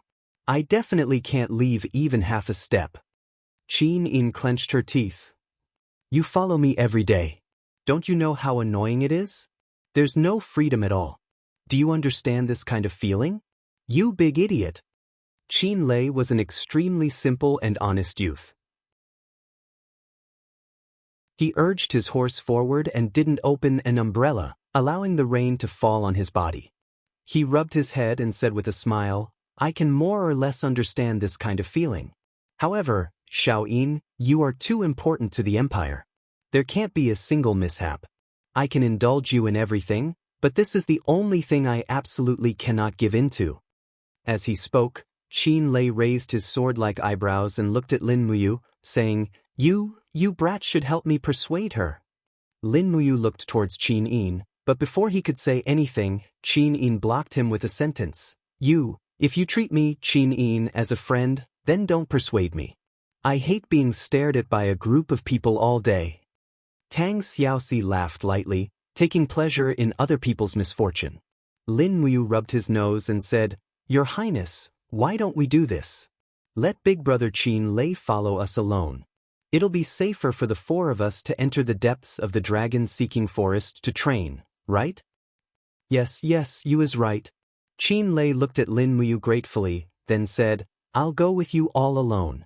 I won't bring any men and horses. Your Highness, this should be fine, right?" Qin Yin's small and exquisite nose was slightly raised. She huffed angrily and said, "Then follow us, but you all have to listen to me along the way. You're not allowed to use Father Emperor to pressure me, or else you'll go back immediately." Qin Lei felt as if he'd been granted amnesty. All right, I'll definitely listen to you." Lin Muyu and Tang Xiaoxi looked at each other and smiled. In the end, the adventuring this time went from 3 people to 4 people. That was good too. Qin Lei's strength was the strongest among the 4. With him around, it would be a bit safer. Traveling 100 miles in the night, they encountered a few spirit beasts below 1,000 years old, but they were all easily taken care of by Lin Muyu and Qin Lei. Qin Lei had seen Lin Muyu's 4-elemental imperial sword at the last Eve festival banquet, so he admired this handsome youth very much. So even though there was a great disparity between their statuses, he was still very polite along the way. The rain stopped, and the sky brightened. Sunlight fell on their bodies. Qin Yin rode on a warhorse, her whole body enshrouded in a faint fiery light. Unknowingly, she'd already used the god-binding lock's fiery strength to dry the clothes on her body. Tang Xiaoxi's martial spirit was a firefox, so she could naturally do it easily as well. As for Lin Muyu and Qin Lei, it wasn't so troublesome. The fiery energy of their virgin bodies was enough to dry their clothes. The three took a roundabout route south, and after a day, they finally entered the depths of the dragon-seeking forest. In the afternoon, the lazy sunlight shone on every part of the forest. Qin Lei held a map scroll in his hand, looked at it carefully for a while, then said, "According to the records on the map, we still need to travel south for about 3 days, and we'll be able to reach the legendary dragon graveyard area. However, that place is a forbidden area, and the spirit beasts on the way are also quite strong. It's said that it's been a long time since anyone has entered that place alive." Tang Xiaoxi's fire fox martial spirit was jumping on her fragrant shoulder. She giggled and said, "It doesn't matter. We have a total of 4 people this time. Big brother Qin Lei is in the heaven realm, and the rest are all in the earth realm. However, as long as we meet a suitable spirit beast, Xiao Yin and Mu can both step into the heaven realm. At that time, our overall strength will be even stronger, and it won't matter even if we meet a spirit beast." Qin Lei nodded. Holding a war blade that flickered with lightning, he urged his horse to walk at the very front. This blade had quite a history. It was called the Thunder Split Blade, and it was said to be a mysterious great treasured blade. Prince Yuning had gone through a lot of trouble to get his hands on it, and in the end he gave it to his eldest son, Qin Lei. It also made Qin Lei one of the few experts in the Imperial City, so much so that when the Thunder Split Blade was mentioned in the Imperial City, they would definitely think of Qin Lei, and when Qin Lei was mentioned, they would definitely not forget his Thunder Split Blade. "What kind of martial spirit does you need?" Seeing that Lin Muyu had been silently hurrying along, Qin Yin tilted her head, smiled, and asked in a gentle voice. Lin Muyu was startled, and a little overwhelmed by the favor. In fact, he had seen countless beautiful women in his original world, but none of those women could be mentioned in the same breath as Qin Yin. The Qin Yin in front of him, whether it was in terms of temperament or appearance, surpassed him by too much. That kind of celestial beauty, that kind of luxurious beauty, was not something that common rouge and powder could compare with. A plant-type spirit beast is fine, and it's also fine if it's not. My martial spirit isn't picky, thank you for your concern, Your Highness. Qin Yin couldn't help giggling and said, "A martial spirit that isn't picky? You is really interesting."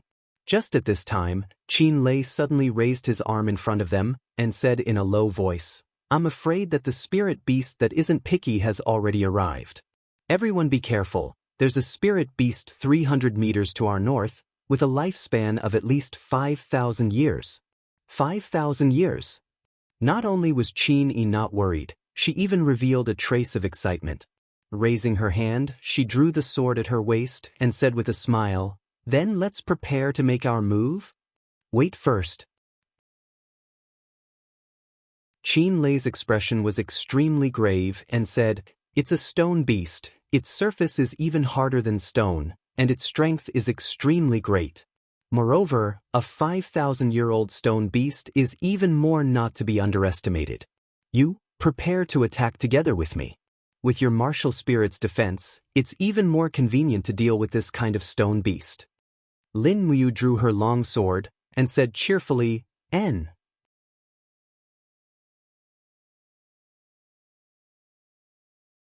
Chapter 84.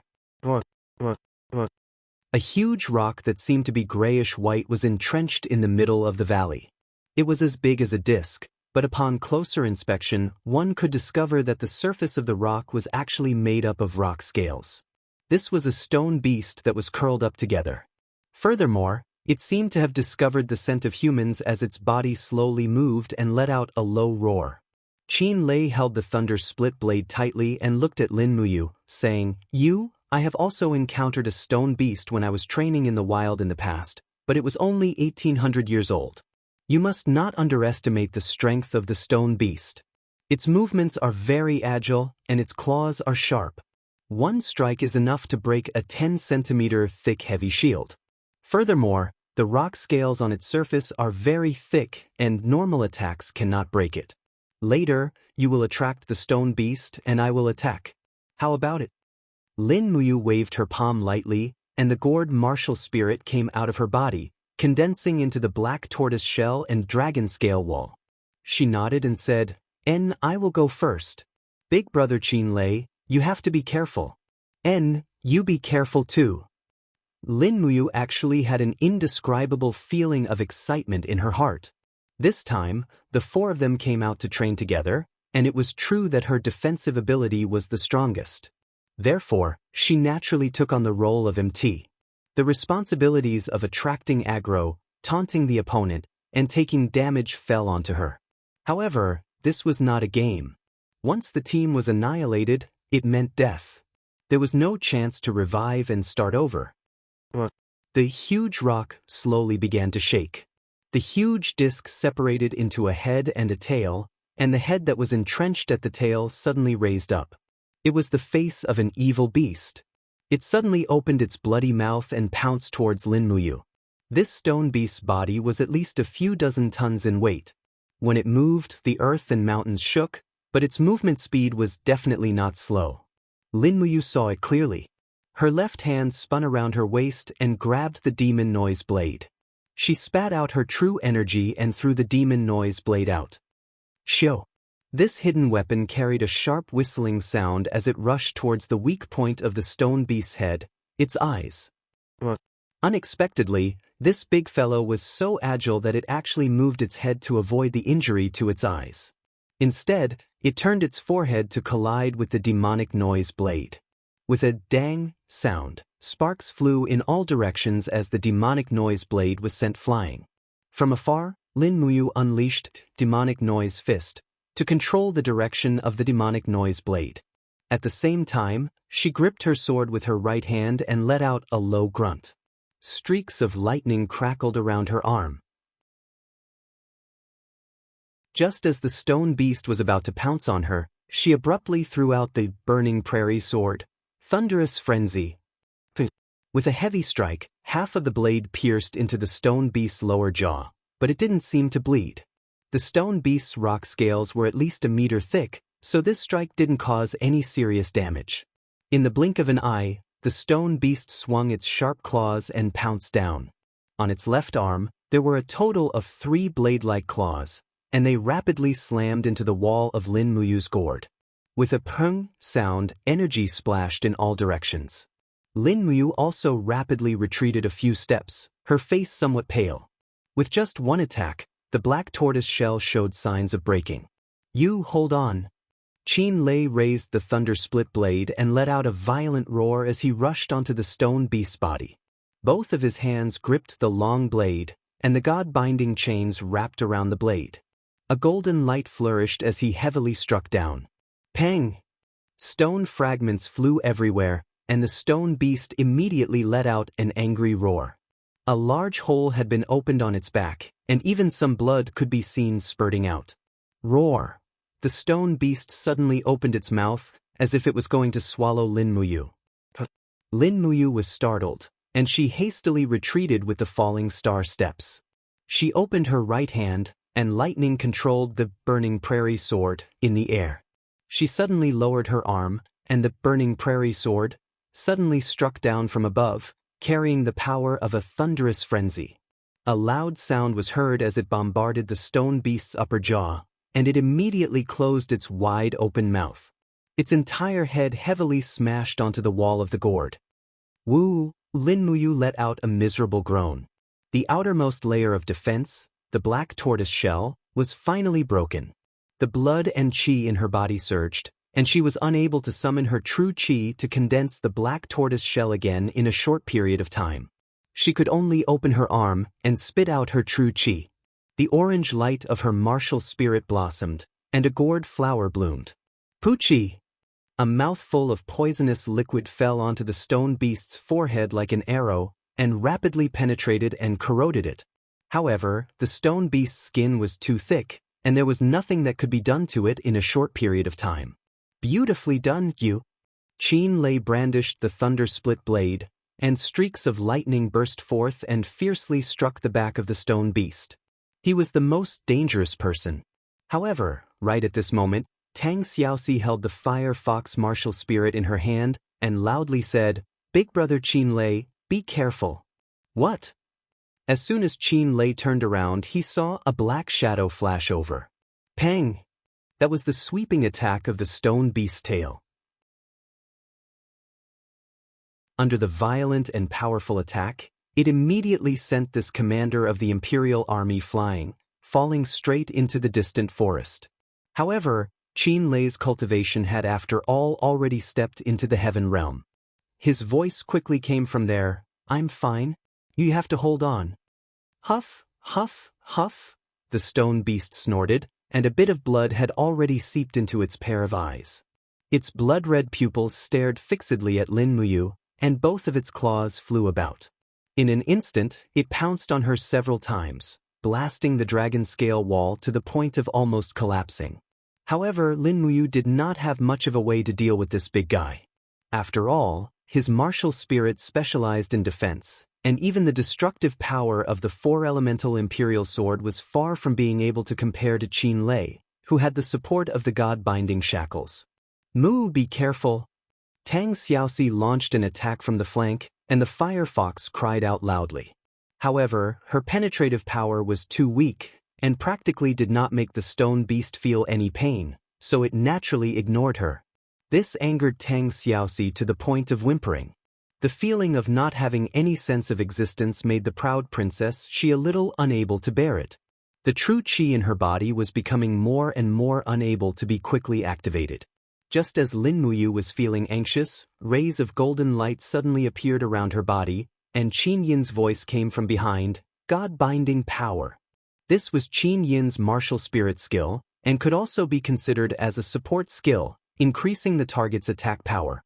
"Attack you," she said while breathing rapidly. It seemed that releasing the God-binding power had already consumed a lot of her strength.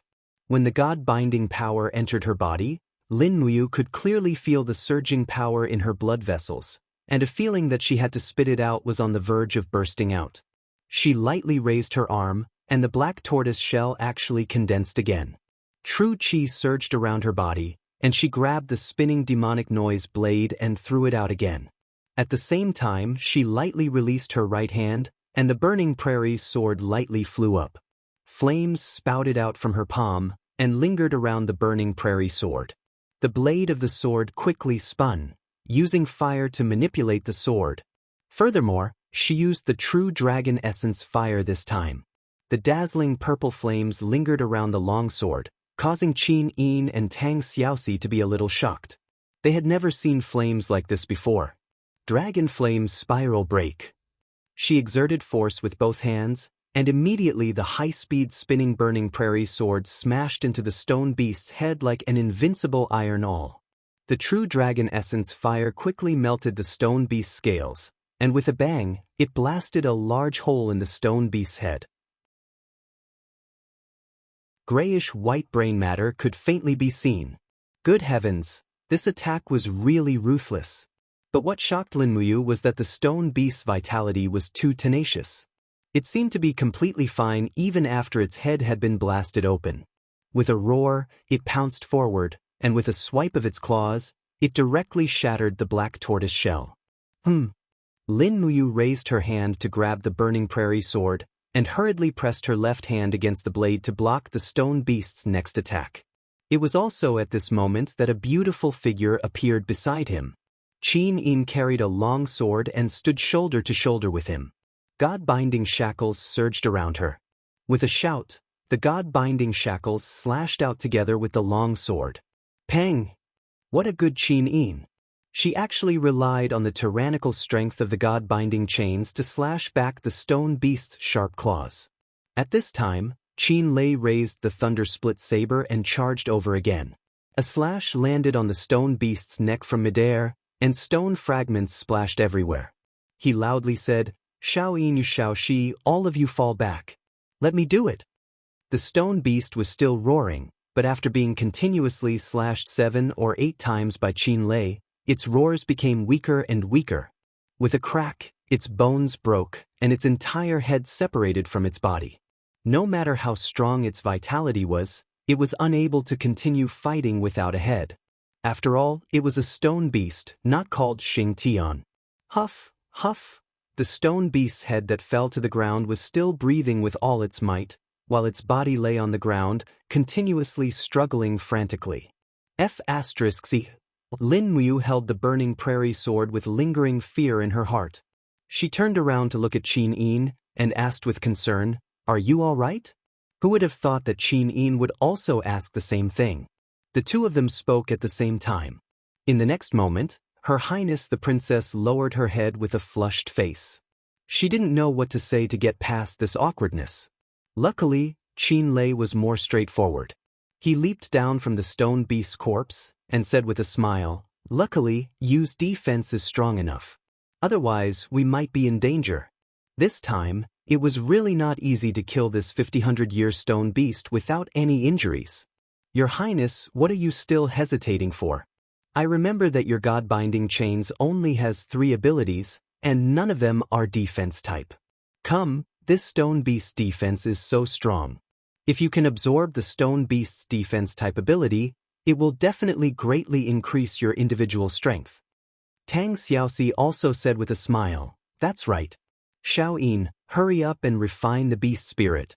Who knows, you might be able to successfully step into the heaven realm." Qin Yin was no longer embarrassed to the point of blushing. She took a step forward, and with a light chant, she summoned the God-binding chains.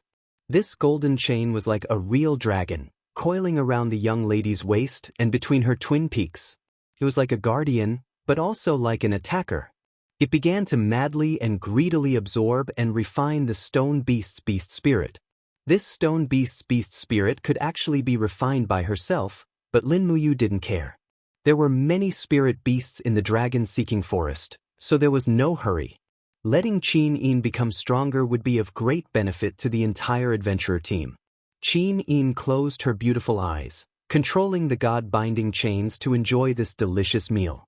However, the stone beast's beast spirit was still very tenacious. No matter how hard Qin Yin tried, she was still unable to grasp the beast spirit's most essential part. Qin Yin also knew that this power contained the stone beast's most essential spiritual power, which was also the ability power. Therefore, she had to absorb this portion of the beast spirit. Unfortunately, this seemed to be too difficult. Not long after, Her Highness the Princess was already drenched in fragrant sweat. "I can't do it anymore," she suddenly said.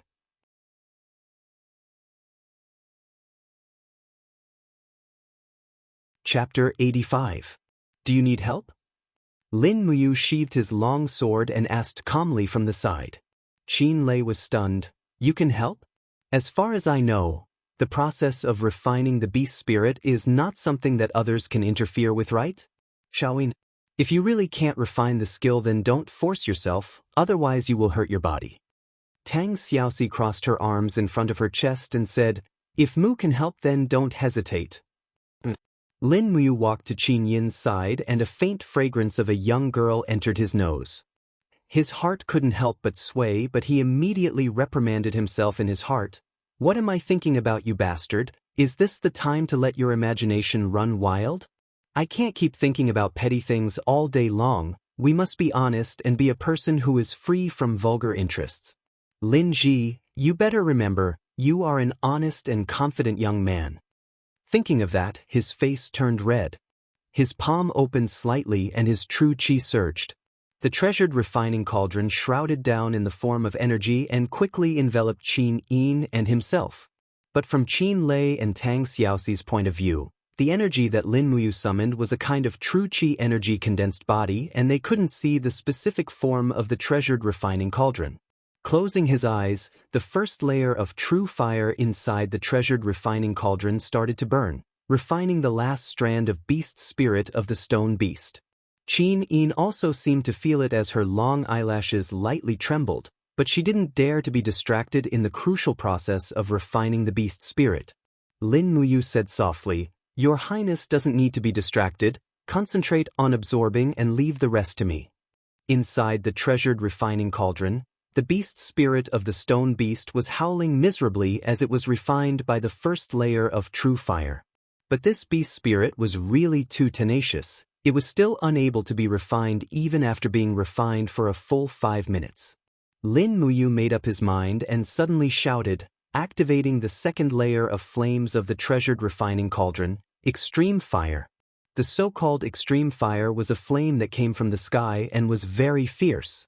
It was ranked second among the 18 layers of flames of the treasured refining cauldron. Although it was ranked lower, it was already very powerful at this time because Lin Muyu had only comprehended the third layer of flames. If the third layer of flames couldn't refine the beast spirit, then there was nothing he could do. Ayo ayo!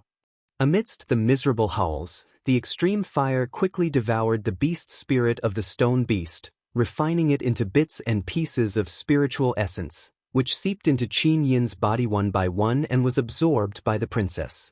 Lin Muyu heaved a sigh of relief and quickly removed the treasure refining cauldron. However, she noticed that both her and Qin Yin's bodies were emitting steam.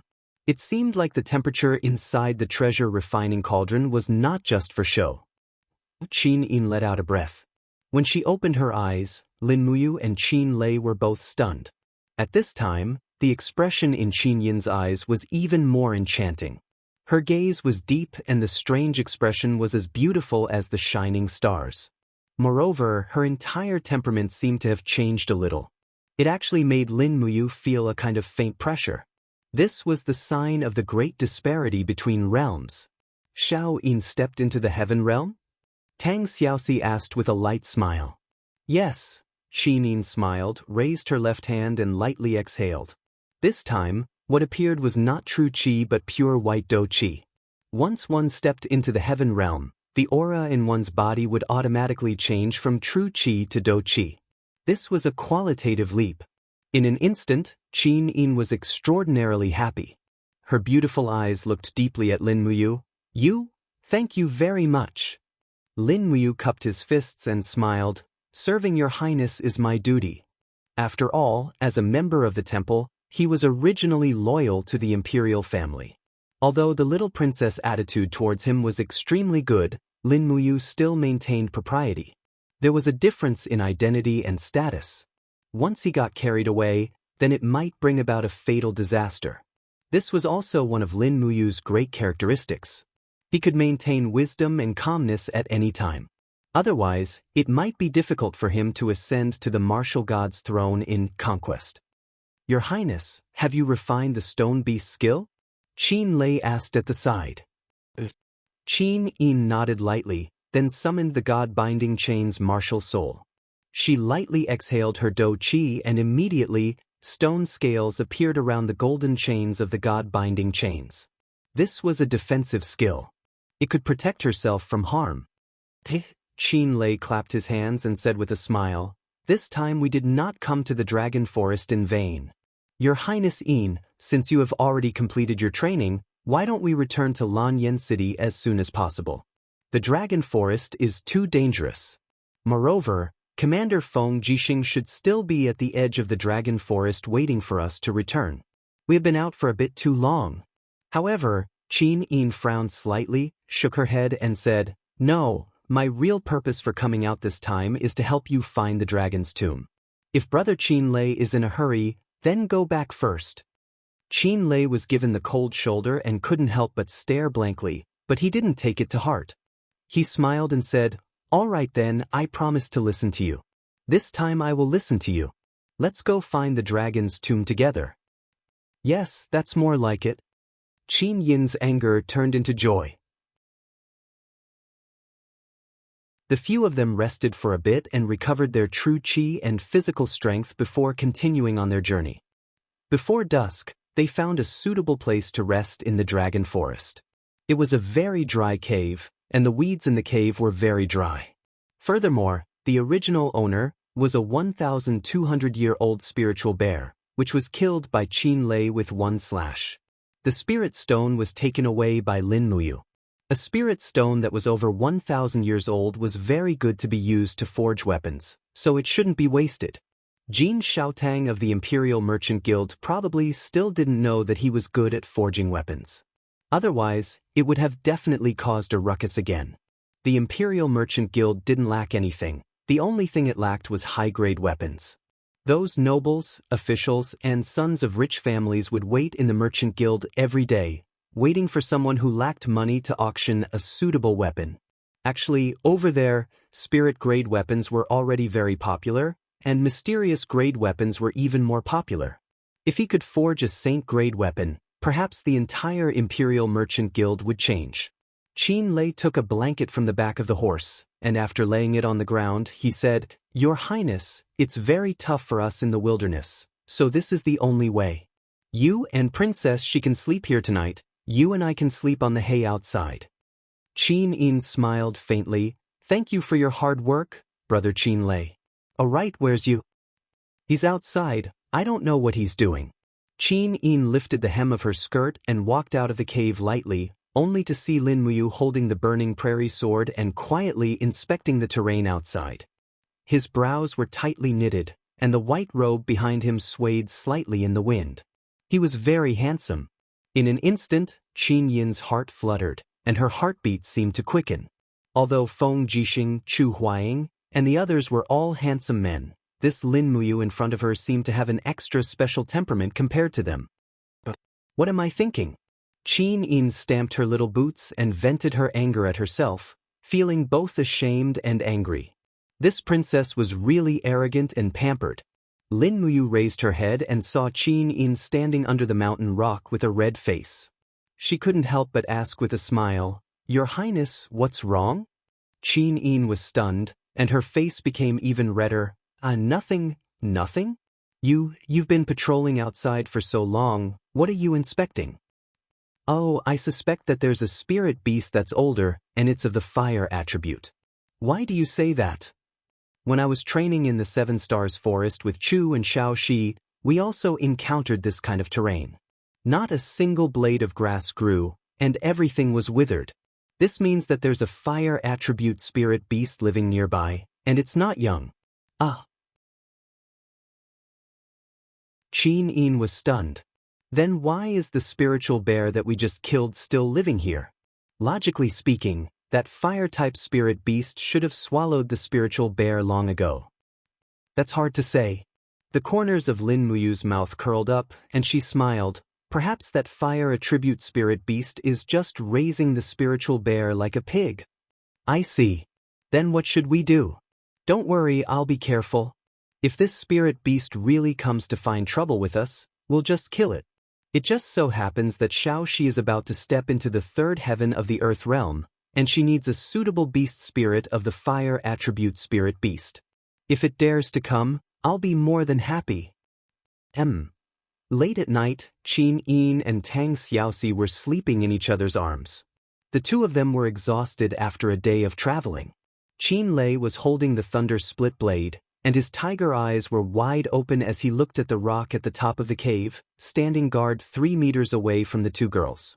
As the commander of the Imperial Army, Qin Lei's greatest responsibility was to protect the heir to the empire.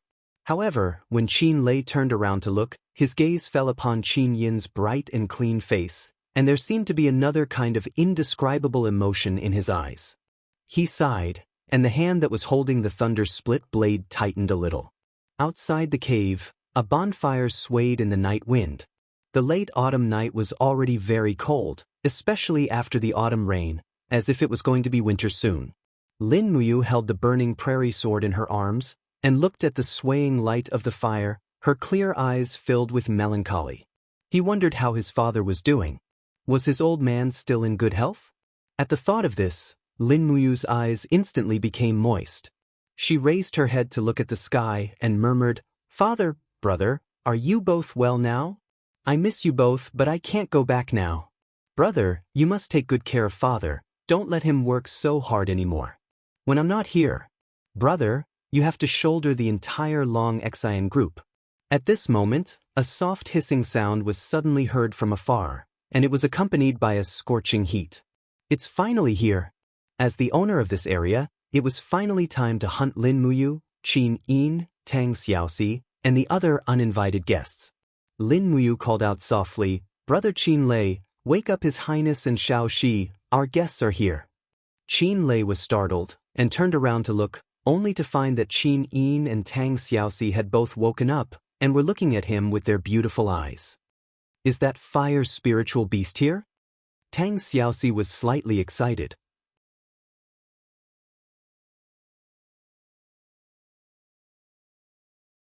Chapter 86. Hiss, hiss, flames lingered around the head of the huge beast. This was a huge beast that looked like a lizard. Its blood-red eyes stared greedily at the leaping bonfire. Wild beasts were naturally afraid of wildfire, so it seemed to have some fear towards bonfires. However, the handsome youth wearing a general's robe behind the bonfire made it salivate. If it did not swallow this person alive, this lizard would not be satisfied. Qin Lei carried his battle blade and walked out of the cave. He looked at the spirit beast hidden in the bushes from afar and smiled. There are 3 golden and 4 silver lines of fire on its head. It's a 340,000-year-old fire lizard. This kind of spirit beast is very common in the dragon-seeking forest. However, a 340,000-year-old spirit beast is very suitable for Xiao Shi to use for her breakthrough. Qin Yin hugged her cloak and walked out of the cave.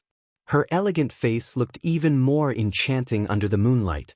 She smiled lightly and said, A 340,000-year-old spirit beast. There's no need for me and Xiao Shi to take action anymore. You and Brother Qin Lei quickly finish it off. After Xiao Shi has refined the beast spirit, we can still sleep for a while longer. Hurry, hurry. Qin Lei carried his thunder split blade and walked forward. His gaze was as if he was looking at a prey that had fallen into a trap. He smiled and said, If we don't leave the bonfire, we won't be able to lure it to attack. Let's go, the 2 of us will finish it off quickly. Alright. In reality, Lin Muyu did not think much of this fire lizard. When he and Chu Yao were hiding in the 7 Stars forest, they had also killed a fire lizard. Although it was only 1,700 years old, at that time, his cultivation was still low. Now, it was completely different. He possessed the 4 elemental imperial sword and the true dragon primary fire. He did not need to care about this 340,000-year-old spirit beast at all. He raised his sword and rushed out, saying with a smile, Big Brother Qin Lei, let's see who can kill this fire lizard first.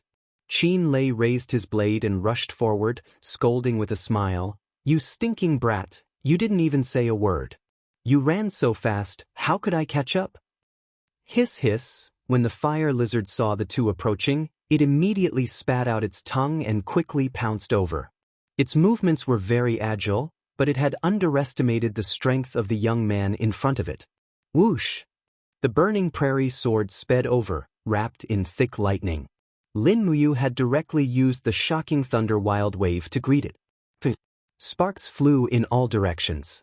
The fire lizard's fire breath was actually pierced through by the burning prairie sword. The sword light pierced through the lizard's upper jaw, leaving behind a bloody hole. Thankfully, it did not hit its brain. Otherwise, the fire lizard would have been killed on the spot. Lin Muyu raised her palm. Lightning chains soared into the sky as she controlled the burning prairie sword to attack from the sky. Roar!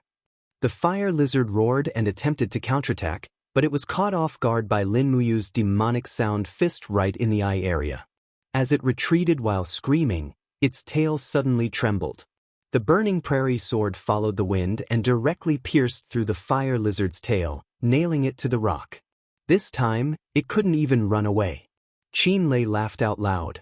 His figure swept across the sky, and he raised the thunder split blade. Streaks of lightning enshrouded the thunder split blade. This mighty attack must be Qin Lei's signature skill, right? Fierce thunder blade. With a pu sound, fresh blood splattered. Qin Lei's blade technique was too overbearing. He had actually chopped off the fire lizard's head from the middle. Not only that, his entire body was covered with a biting cold wind force. Suddenly, he held the blade in his hand and swept it horizontally as he shouted, "Dragon's Rush!" Blood splattered everywhere. This massacre scene was not suitable for children. The fire lizard was cut into pieces by Qin Lei's sweeping attack, and there was a faint dragon roar. Qin Lei must have the dragon force in his body, or else the destructive power shouldn't be so exaggerated. Pa! Lin Muyu grabbed the burning prairie sword that was flying over and said, "Big brother Qin Lei, don't randomly slash anymore. This fire lizard is a bloody mess. How is Xiao going to refine the beast spirit later?" You're right to remind me." Qin Lei, the martial maniac, quickly put away the blade and said with a smile, "Princess Xi, you can come over and absorb the beast spirit. This 3,400 years old spirit beast should be enough for you to break through." Tang Xiaoxi looked at the bloodstains on the ground and was a little speechless. However, she still stepped on the blood of the spirit beast and released the fire fox martial soul to begin refining the beast spirit. Lin Muyu held onto the long sword and stood guard at the side. When Tang Xiaoxi reached the crucial moment, she released the artifact refining cauldron without saying a word. Immediately, flames rapidly revolved and enveloped the two of them. Qin Yin and Qin Lei didn't say anything, but they knew that Lin Muyu was helping Tang Xiaoxi refine the essence of the beast spirit. This process wasn't considered long. It was completed in less than 20 minutes. Phew! Lin Muyu heaved a sigh of relief and put away the artifact refining cauldron. Her eyes emitted a bright light as she looked at the barren fertile land and said with a smile, "Xiaoxi has already refined this fire lizard skill." Qin Yin laughed lightly. "Really?" Tang Xiaoxi also opened her beautiful eyes. Her pair of beautiful eyes were sparkling as she said with a smile, "It's all thanks to Mu's help.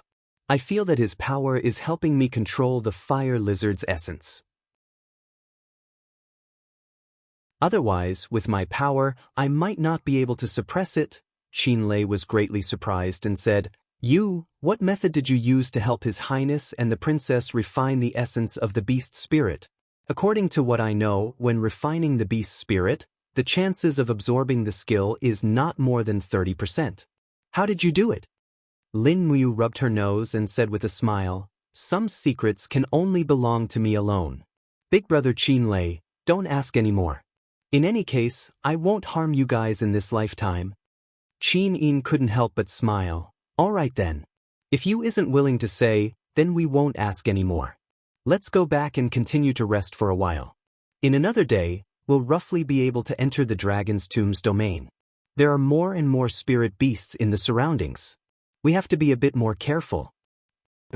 Lin Muyu nodded. After the few of them had fallen asleep, he still hugged the burning prairie sword and stared blankly at the sky. The Milky Way was brilliant. Everyone said that one of the stars belonged to you. However, which star belonged to him? This piece of land was called the Shattered Cauldron Realm. The only human empire was called the Qin Empire. It was controlled by a group of people from the Qin family who possessed the bloodline of the true dragon. And what was the meaning of him coming here? But after experiencing so much, would he really not have any comprehension? Those nights, when he woke up from his nightmares, what was it for? He thought of Xianxia, the woman who chose to die to protect him.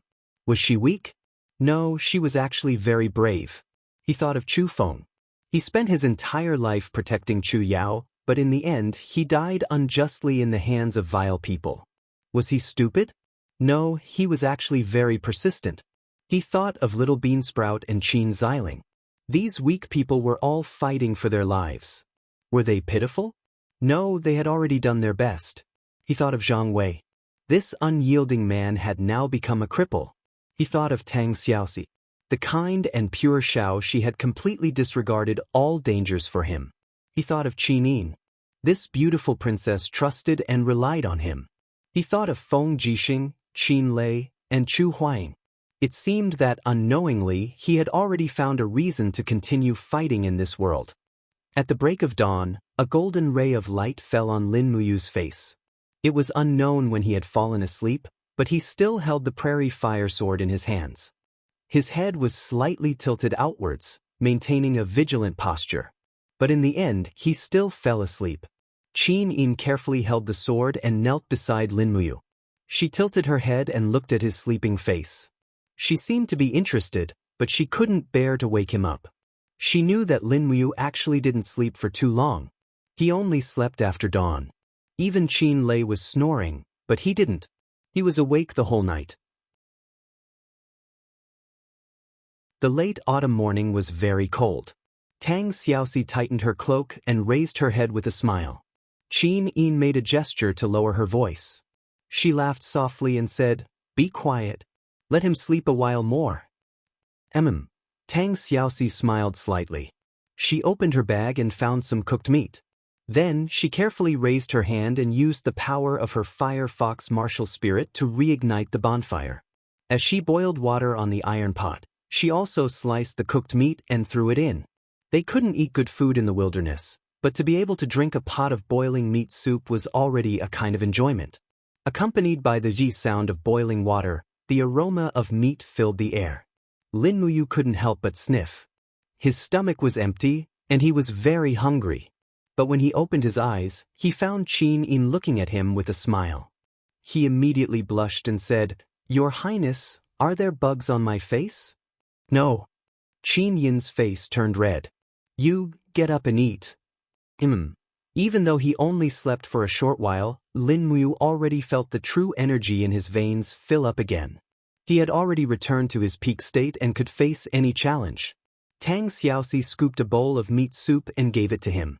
After eating the soup and meat, he still felt that it wasn't enough, so he ate another bowl. This made Tang Xiaoxi and Qin Yin a bit embarrassed. They wanted him to eat more, but Lin Muyu and Qin Lei were both big eaters. In the end, the princess and the princess only ate half a bowl each. "Why don't you eat more?" Lin Muyu asked. "Could it be that you want to slim down?" Qin Yin didn't quite understand what slimming meant, so she said, "The women of the empire usually insist on eating only 50% full. That way they can maintain their beauty. The maids in the palace taught me this since I was young." Lin Muyu sniffled, thinking that Qin Yin's words were enough to shame many of the foodies in modern society. On the side, Qin Lei ate and drank to his heart's content. He raised the thunder split blade and said with a smile, "Today we can enter the dragon graveyard area. At least this is the area marked on the map. You, the next spirit beast's wild beast spirit is yours." Lin Muyu said resentfully, "Then Big Brother Qin Lei must guarantee that you won't go crazy and randomly chop. At the very least, you must ensure that the spirit stone in the spirit beast's body is intact. Otherwise, you'll be like the fire lizard and even the spirit stone was destroyed by you." You've reminded me. In reality, things like spirit stones could basically be bought with Jinin coins. Therefore, people of noble birth like Qin Yin, Qin Lei, and Tang Xiaoxi wouldn't care about spirit stones. After all, spirit stones could only store 50% of a spirit beast's spiritual power. The wild beast spirit, on the other hand, could store 100% of the spiritual power. That was the cultivation treasure that Qin Yin, Tang Xiaoxi, and the others fancied. Lin Muyu was different. To her, spirit stones were equivalent to a weapon's guardian beast soul. They were all money. She was a commoner in this world and extremely poor. She had to be frugal, diligent, humble, cautious, meticulous, far-sighted, virtuous, don't bully the young for being poor, strengthen the divine temple's sparring masters, and so on.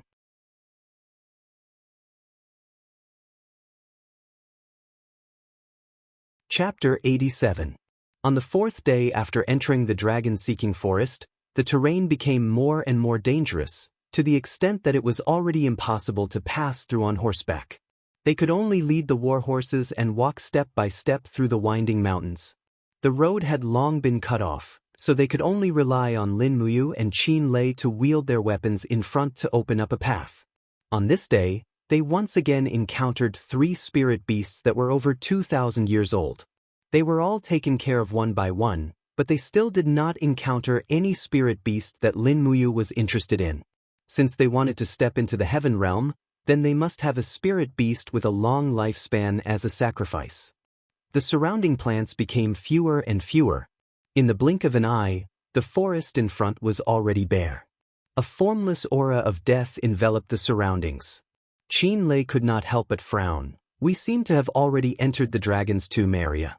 This strong aura of death is enough to make normal people unable to survive. Really? Everyone wait a moment.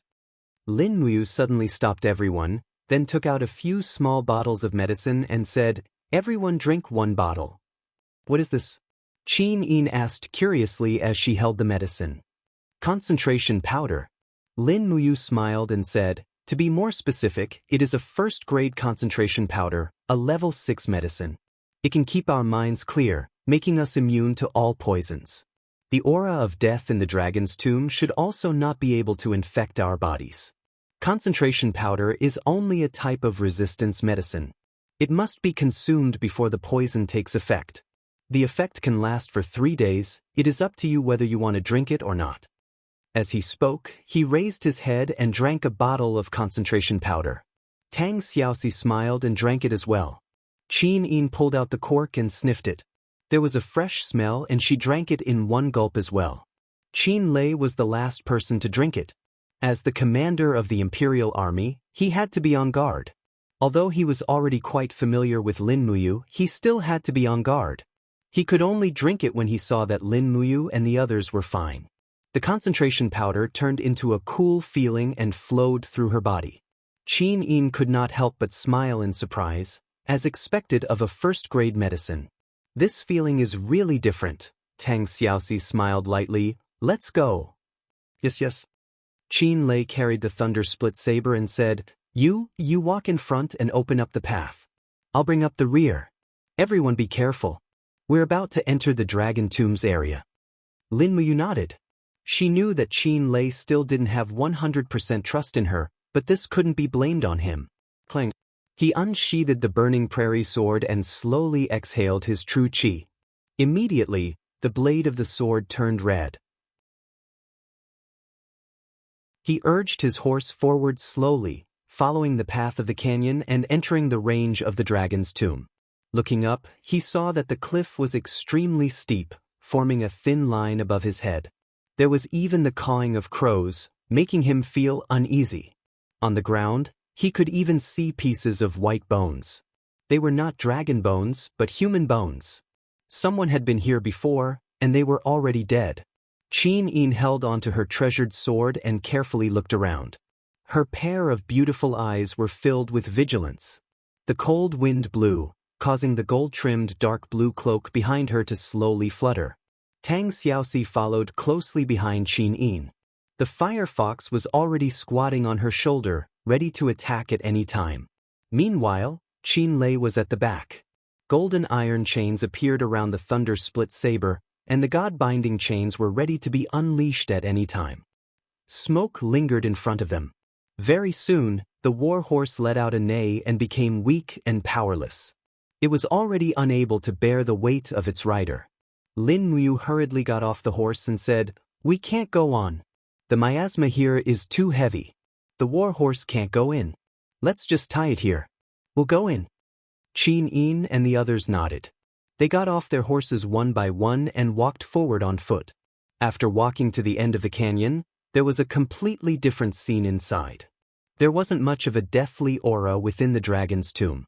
Instead, it was full of spring, and hundreds of flowers were in full bloom. A clear river flowed from the canyon, and the roars of wild beasts could be heard from afar. It formed a stark contrast with the deathly aura outside. However, there was one thing that hadn't changed. They could still see piles of bones along the way. Just what kind of thing killed these people? Tang Xiaoxi was a bit flabbergasted. She opened her right hand, and the fiery red ropes that lingered around her wrist loosened one by one. In the blink of an eye, it became a long whip with flames lingering around it. This was Tang Xiaoxi's weapon, the smelting flame whip. It was the treasure passed down from her grandfather, Duke Songlon. Lin Muyu looked at it silently for a while. She pointed at the skull of a skeleton and said, "His skull has been pierced through, but it doesn't look like it was pierced by a sword or a spear. The wound is too small. It's not even as thick as a finger. Then what could it be? Qin Lei was a bit speechless. Let's continue walking. Everyone be careful. With a Wang sound, Lin Muyu summoned the martial spirit gourd. With a bit of force, the black tortoise shell and dragon scale wall were both successfully activated. She carried the burning prairie sword and walked at the very front. All of a sudden, a so-so sound came from the ground. A black vine disappeared in a flash, as if it had never appeared before. What was that? Lin Muyu quickly rushed over and directly used the imperial sword technique from afar. The long sword blasted open the ground with a pung sound. The soil and grass flew up, but the vine was nowhere to be seen. To the right, be careful. Qin Lei shouted loudly. A vine pierced over with a so sound. It was like an arrow that left the bough and went straight for Qin Yin's face. There really was something, and it was of the plant type. Pang! Qin Lei went berserk. The thunder-split blade fell down like lightning and chopped the vine into pieces. He extended his hand and pointed to the south and said, "This spirit beast's main body is over there. You go over." Lin Muyu did not care so much. The enemy was in the light, and she was in the dark. This was the worst situation. Tang Xiaoxi was exceptionally smart. She did not need anyone to say anything and immediately used the Firefox's skill attack. With a huan sound, a flame rushed out and burned all the bushes in front of her into ashes. Lin Muyu quickly passed by, and with a raise of her finger, she controlled the long sword in the air to sweep across the ground. The sword chi strangled through, and all the remaining bushes were turned into dust. Behind the bushes, the main body of the sneak attacker was finally seen. It was impressively a big black tree. Furthermore, the trunk and branches of this tree were all twisting. Every branch was like an arm, and when it twisted, it made people's hair stand on end. Qin Yin could not help but squint her beautiful eyes and said, "What the hell is this?" Qin Lei was experienced and knowledgeable. He felt a chill in his heart and said, "It's the Forbidden Mother Tree. Furthermore, it's the Forbidden Mother Tree from 700 years ago. Be careful, this kind of Forbidden Mother Tree's arms can extend and retract, and its attack power is shocking. Furthermore, the Forbidden Mother Tree only appears in places where there are few people. Its name comes from the Forbidden Mother in the legends. It has countless arms, and it is very terrifying. Everyone be careful. Let's go." Lin Muyu was already rushing forward, and the wall of the calabash formed a perfect shield to protect him. The Forbidden Mother Tree's hundreds of arms turned into thorny vines that rammed into the mystic tortoise shell. They shattered inch by inch, and it also caused his blood and chi to churn, and he was almost injured. As he rushed forward, he opened his hands, and flames lingered around his arms. He used the fire sword to control the prairie fire sword, and it turned into beams of sword chi that killed around the Forbidden Mother Tree. Kacha. One after another, the Forbidden Mother Tree's arms were cut off, and green juice splashed out. Qin Lei also attacked. The thunder-split blade turned into streaks of lightning that wreaked havoc around the Forbidden Mother Tree. At the same time, he cut off the vines, and the god-binding chains danced around him to protect him, preventing the Forbidden Mother Tree's thorny vines from hitting him. Qin Yin gritted her teeth, and with a shout, she attacked. The god-binding chains broke out of the ground, and turned into a golden chain that smashed towards the Forbidden Mother Tree's main body. But who would have thought that the Forbidden Mother Tree could actually move? The roots quickly moved underground, and cleverly dodged Qin Yin's martial soul attack. Tang Xiaoxi took out her Firefox and shouted, "Use fire attack." Lin Muyu cut off at least 1,000 Forbidden Mother Tree's arms, but she realized that there were more and more of them, and they were quickly surrounded by the Forbidden Mother Tree's vines. She couldn't help but shout, "What's going on? The more I cut, the more there are." "You, be careful, the Forbidden Mother Tree's vines can regenerate." Only then did he see that the Forbidden Mother Tree's branches were constantly flowing with green juice, and new vines were quickly growing. No wonder they couldn't be cut off. The countless vines in the surroundings suddenly retracted, and quickly surrounded Lin Muyu. No matter how he struggled, he couldn't break free, and Tang Xiaoxi's flame attack didn't have much effect in a short period of time.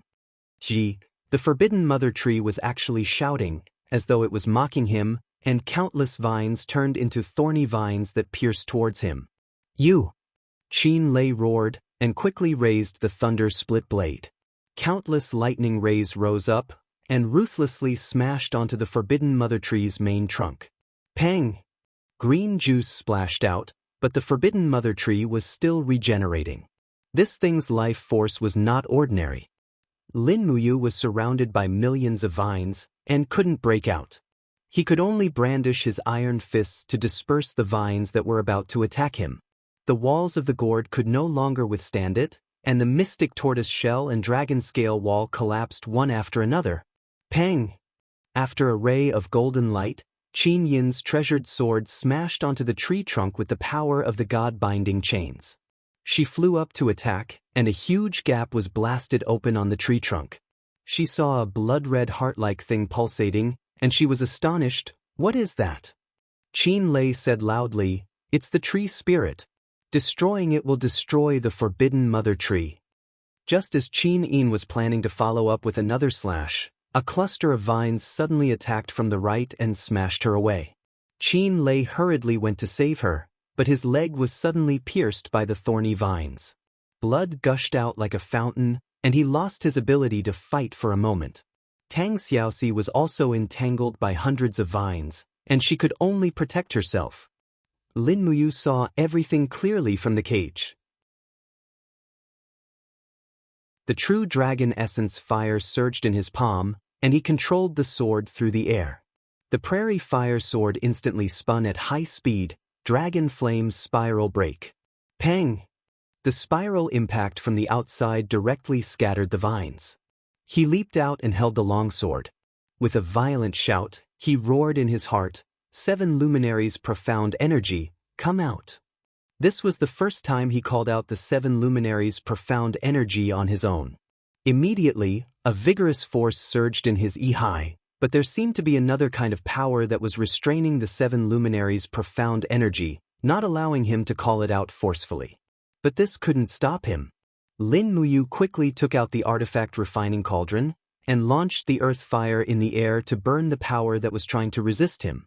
He shouted in a low voice, "Do you still want to struggle? Bastard!" As the strength of the 7 luminaries' profound energy rapidly surged into his arm and poured into the longsword. Suddenly, a strike that changed the color of heaven and earth fell on the tree spirit from the sky, and the fiery light instantly engulfed everything, chaotic luminary plus true dragon primary fire.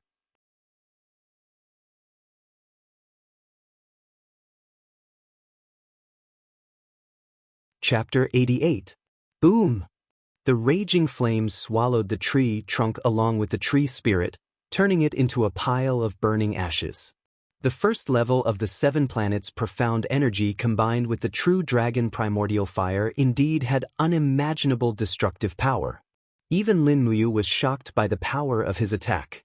He was only a 3rd level Earth Realm cultivator, but the power of this attack was much stronger than the Heaven Realm's Qin Yin, Qin Lei, and the others. The moment the tree spirit turned into ashes, the entire forbidden mother tree also lost its life force. The fluffy tree suddenly collapsed, turning into a pile of soft dead matter, and the sap that symbolized life flowed. Qin Yin let out a miserable groan in the grass not far away. Lin Muyu rushed over and helped her up. "Your Highness, are you all right?" Qin Yin's shoulder was injured, and fresh blood soaked through her clothes. It was obvious that the attack from the vine was too strong, and Qin Yin didn't defend well. Quickly taking out a bottle of healing medicine and passing it to Tang Xiaoxi, Lin Muyu said, "Heal your Highness, I'll go see Big Brother Qin Lei." But when she arrived at Qin Lei's side, she saw Qin Lei sitting on a rock at the side with one leg crossed. He clenched his teeth and pulled out the thorny vine from his leg. Fresh blood flowed out, but he did not make a single sound. This Qin Lei was indeed a man of iron bones. Lin Muyu passed over a bottle of healing medicine and said, "Big Brother Qin Lei, this is a high-quality healing medicine. Hurry up and use it." This kind of healing medicine can repair injured tissues at the fastest speed and allow you to recover quickly. And, thank you. Qin Lei took the medicine and tore the clothes on his leg, pouring the medicine on the wound. At the same time, he curled his lips and said with a smile, This forbidden mother tree is a 7,000-year-old spirit beast. If you like it, this beast spirit is yours. I haven't cultivated to the level of advancement yet, so using this beast spirit is a waste. Lin Muyu smiled happily. Then it would be impolite of me to refuse? Okay, go. He came to the side of the forbidden mother tree's corpse and quickly summoned the martial spirit gourd. The orange gourd immediately sensed the rich spirit energy and greedily absorbed it. Furthermore, Lin Muyu automatically opened the artifact refining cauldron's domain and quickly refined the beast spirit. Squeak. After refining for nearly 30 minutes, the voice of the forbidden mother tree came from within the beast spirit. It was resisting as if it was unwilling to become a sacrifice for the gourd. However, its resistance was a little powerless. Lin Muyu forcefully activated the third level of the furnace, the earth fire, and quickly refined the essence of the beast spirit. Buzz. After the gourd was full of energy, it flickered. After absorbing the beast spirit of the forbidden mother tree, the color of the gourd changed from orange to indigo. It was very beautiful. It had also absorbed the forbidden mother tree's skill, revival, which could greatly increase the recovery rate of life. Lin Muyu could even feel the vitality in her blood. The wound on her shoulder felt numb and itchy, as if the wound was slowly healing itself. Have you refined the skill? Qin Lei asked. N. He nodded his head. The forbidden mother tree's skill seems to be rebirth, and I refined it into revival. I'm afraid my recovery speed will be surprisingly fast in the future. Congratulations. Qin Lei held onto the thunder split blade and said with a smile, I never thought that a forbidden mother tree would actually injure the three of us. Only Xiaoxi is not injured at all. Tang Xiaoxi's face turned red. That's probably because I hid further away? Lin Muyu said happily, This is a good thing. Xiaoxi, your cultivation is the lowest among us. Only by hiding further away can we focus on fighting. That's how it should be. Tang Xiaoxi pouted her lips, but I also have the dream of becoming a strong ranker. Being with a group of abnormally strong fellows like you has dealt a huge blow to my confidence. Qin Yin stood up and said with a smile, Let's find a place to rest for a while, then go look for the dragon bones? Qin Lei said, Since we've entered the dragon's tomb, then there's no need to be too anxious. We're all injured. I suggest that we rest for a night to recuperate and enter the depths of the dragon's tomb tomorrow. How about it? Lin Muyu nodded her head. Agreed.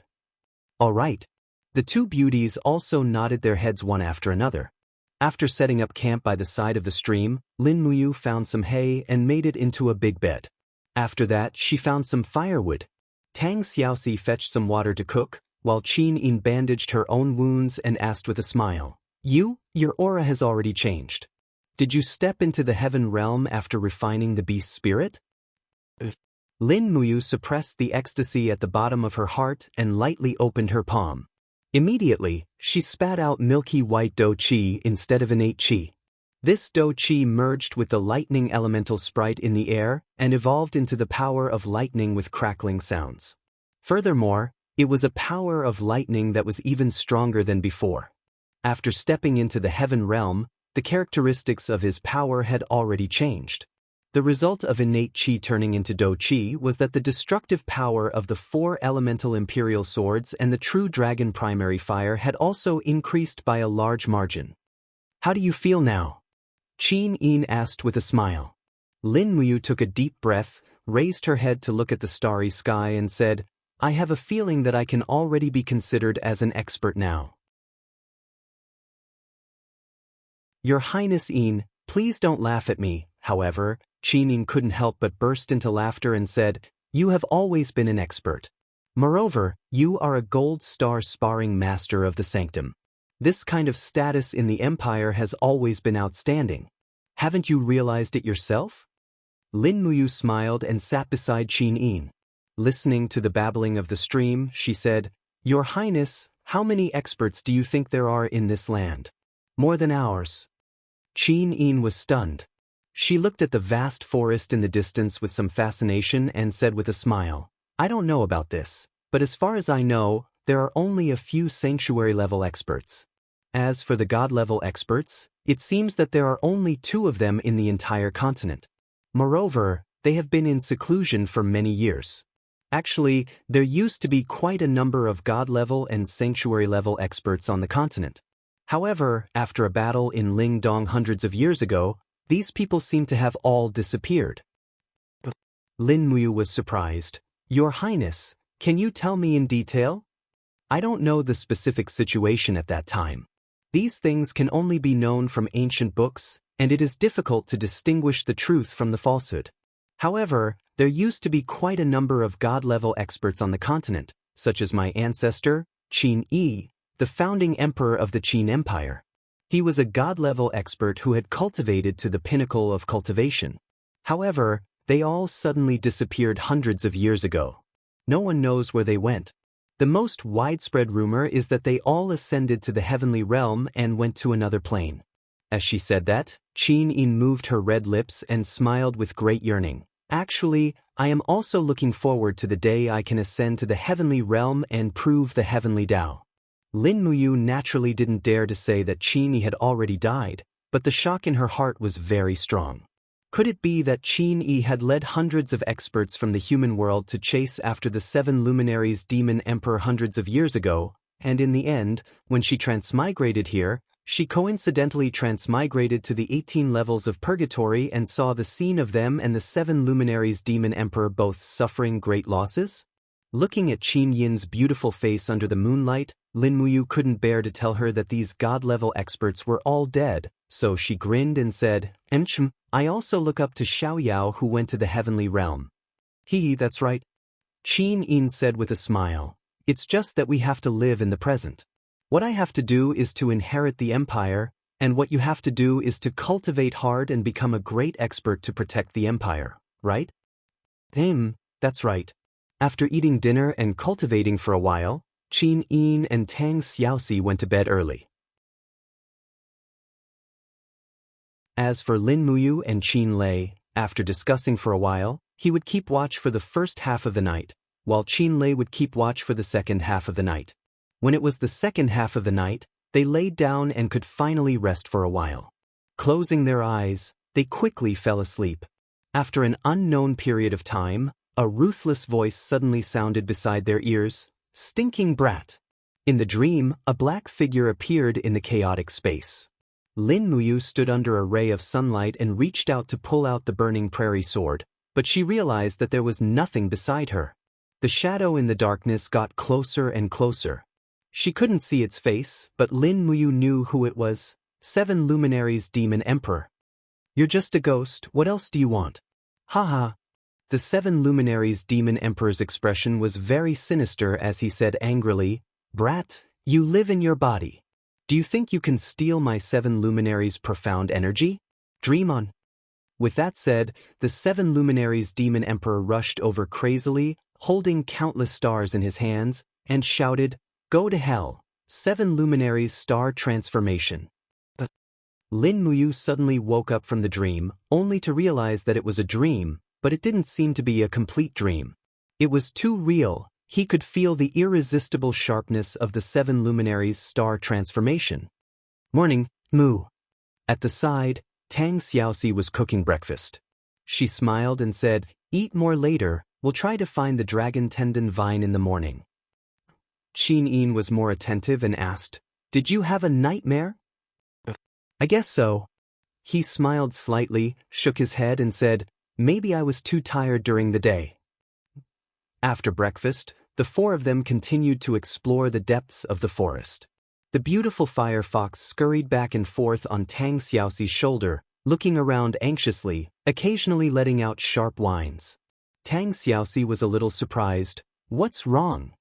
The fire fox couldn't speak, so it continued to whine in a certain direction. Tang Xiaoxi squinted her beautiful eyes and smiled. I guess that the dragon bones we can find should be in that direction. Let's go. Since no one knew where to find the dragon bones, listening to the firefox's directions seemed to be a good choice, so the group of people followed the firefox's directions. After traveling for a few hours, the moment they crossed a small hill, Tang Xiaoxi was instantly stunned. Wow! Lin Muyu took a few quick steps and also saw a shocking scene. In the huge valley, there was a long body lying down. It looked like a dragon, but it wasn't a five-clawed true dragon. Instead, it was a land dragon, but it could also be called a dragon. Found it. He rushed down the hill happily and jumped on the dragon's skeleton, only to see a bunch of green tree vines growing out of the spine, enshrouded in a faint dragon aura. He could not help but laugh. Dragon tendon vine. We found the dragon tendon vine. But at this moment, an invisible aura spread out behind him. Tang Xiaoxi's face turned cold and she hurriedly shouted, "Mu, be careful." Whoosh! The cold air spread out quickly, blowing the dragon tendon vine and causing it to whistle. For a moment, Lin Muyu was unable to move, as if her whole body was being controlled by the domain pressure, unable to move. Finally, the one who should come had come. You're tuning in to the Wang Lin's Journey YouTube channel. Don't forget to subscribe and join us on this journey to catch the most captivating stories.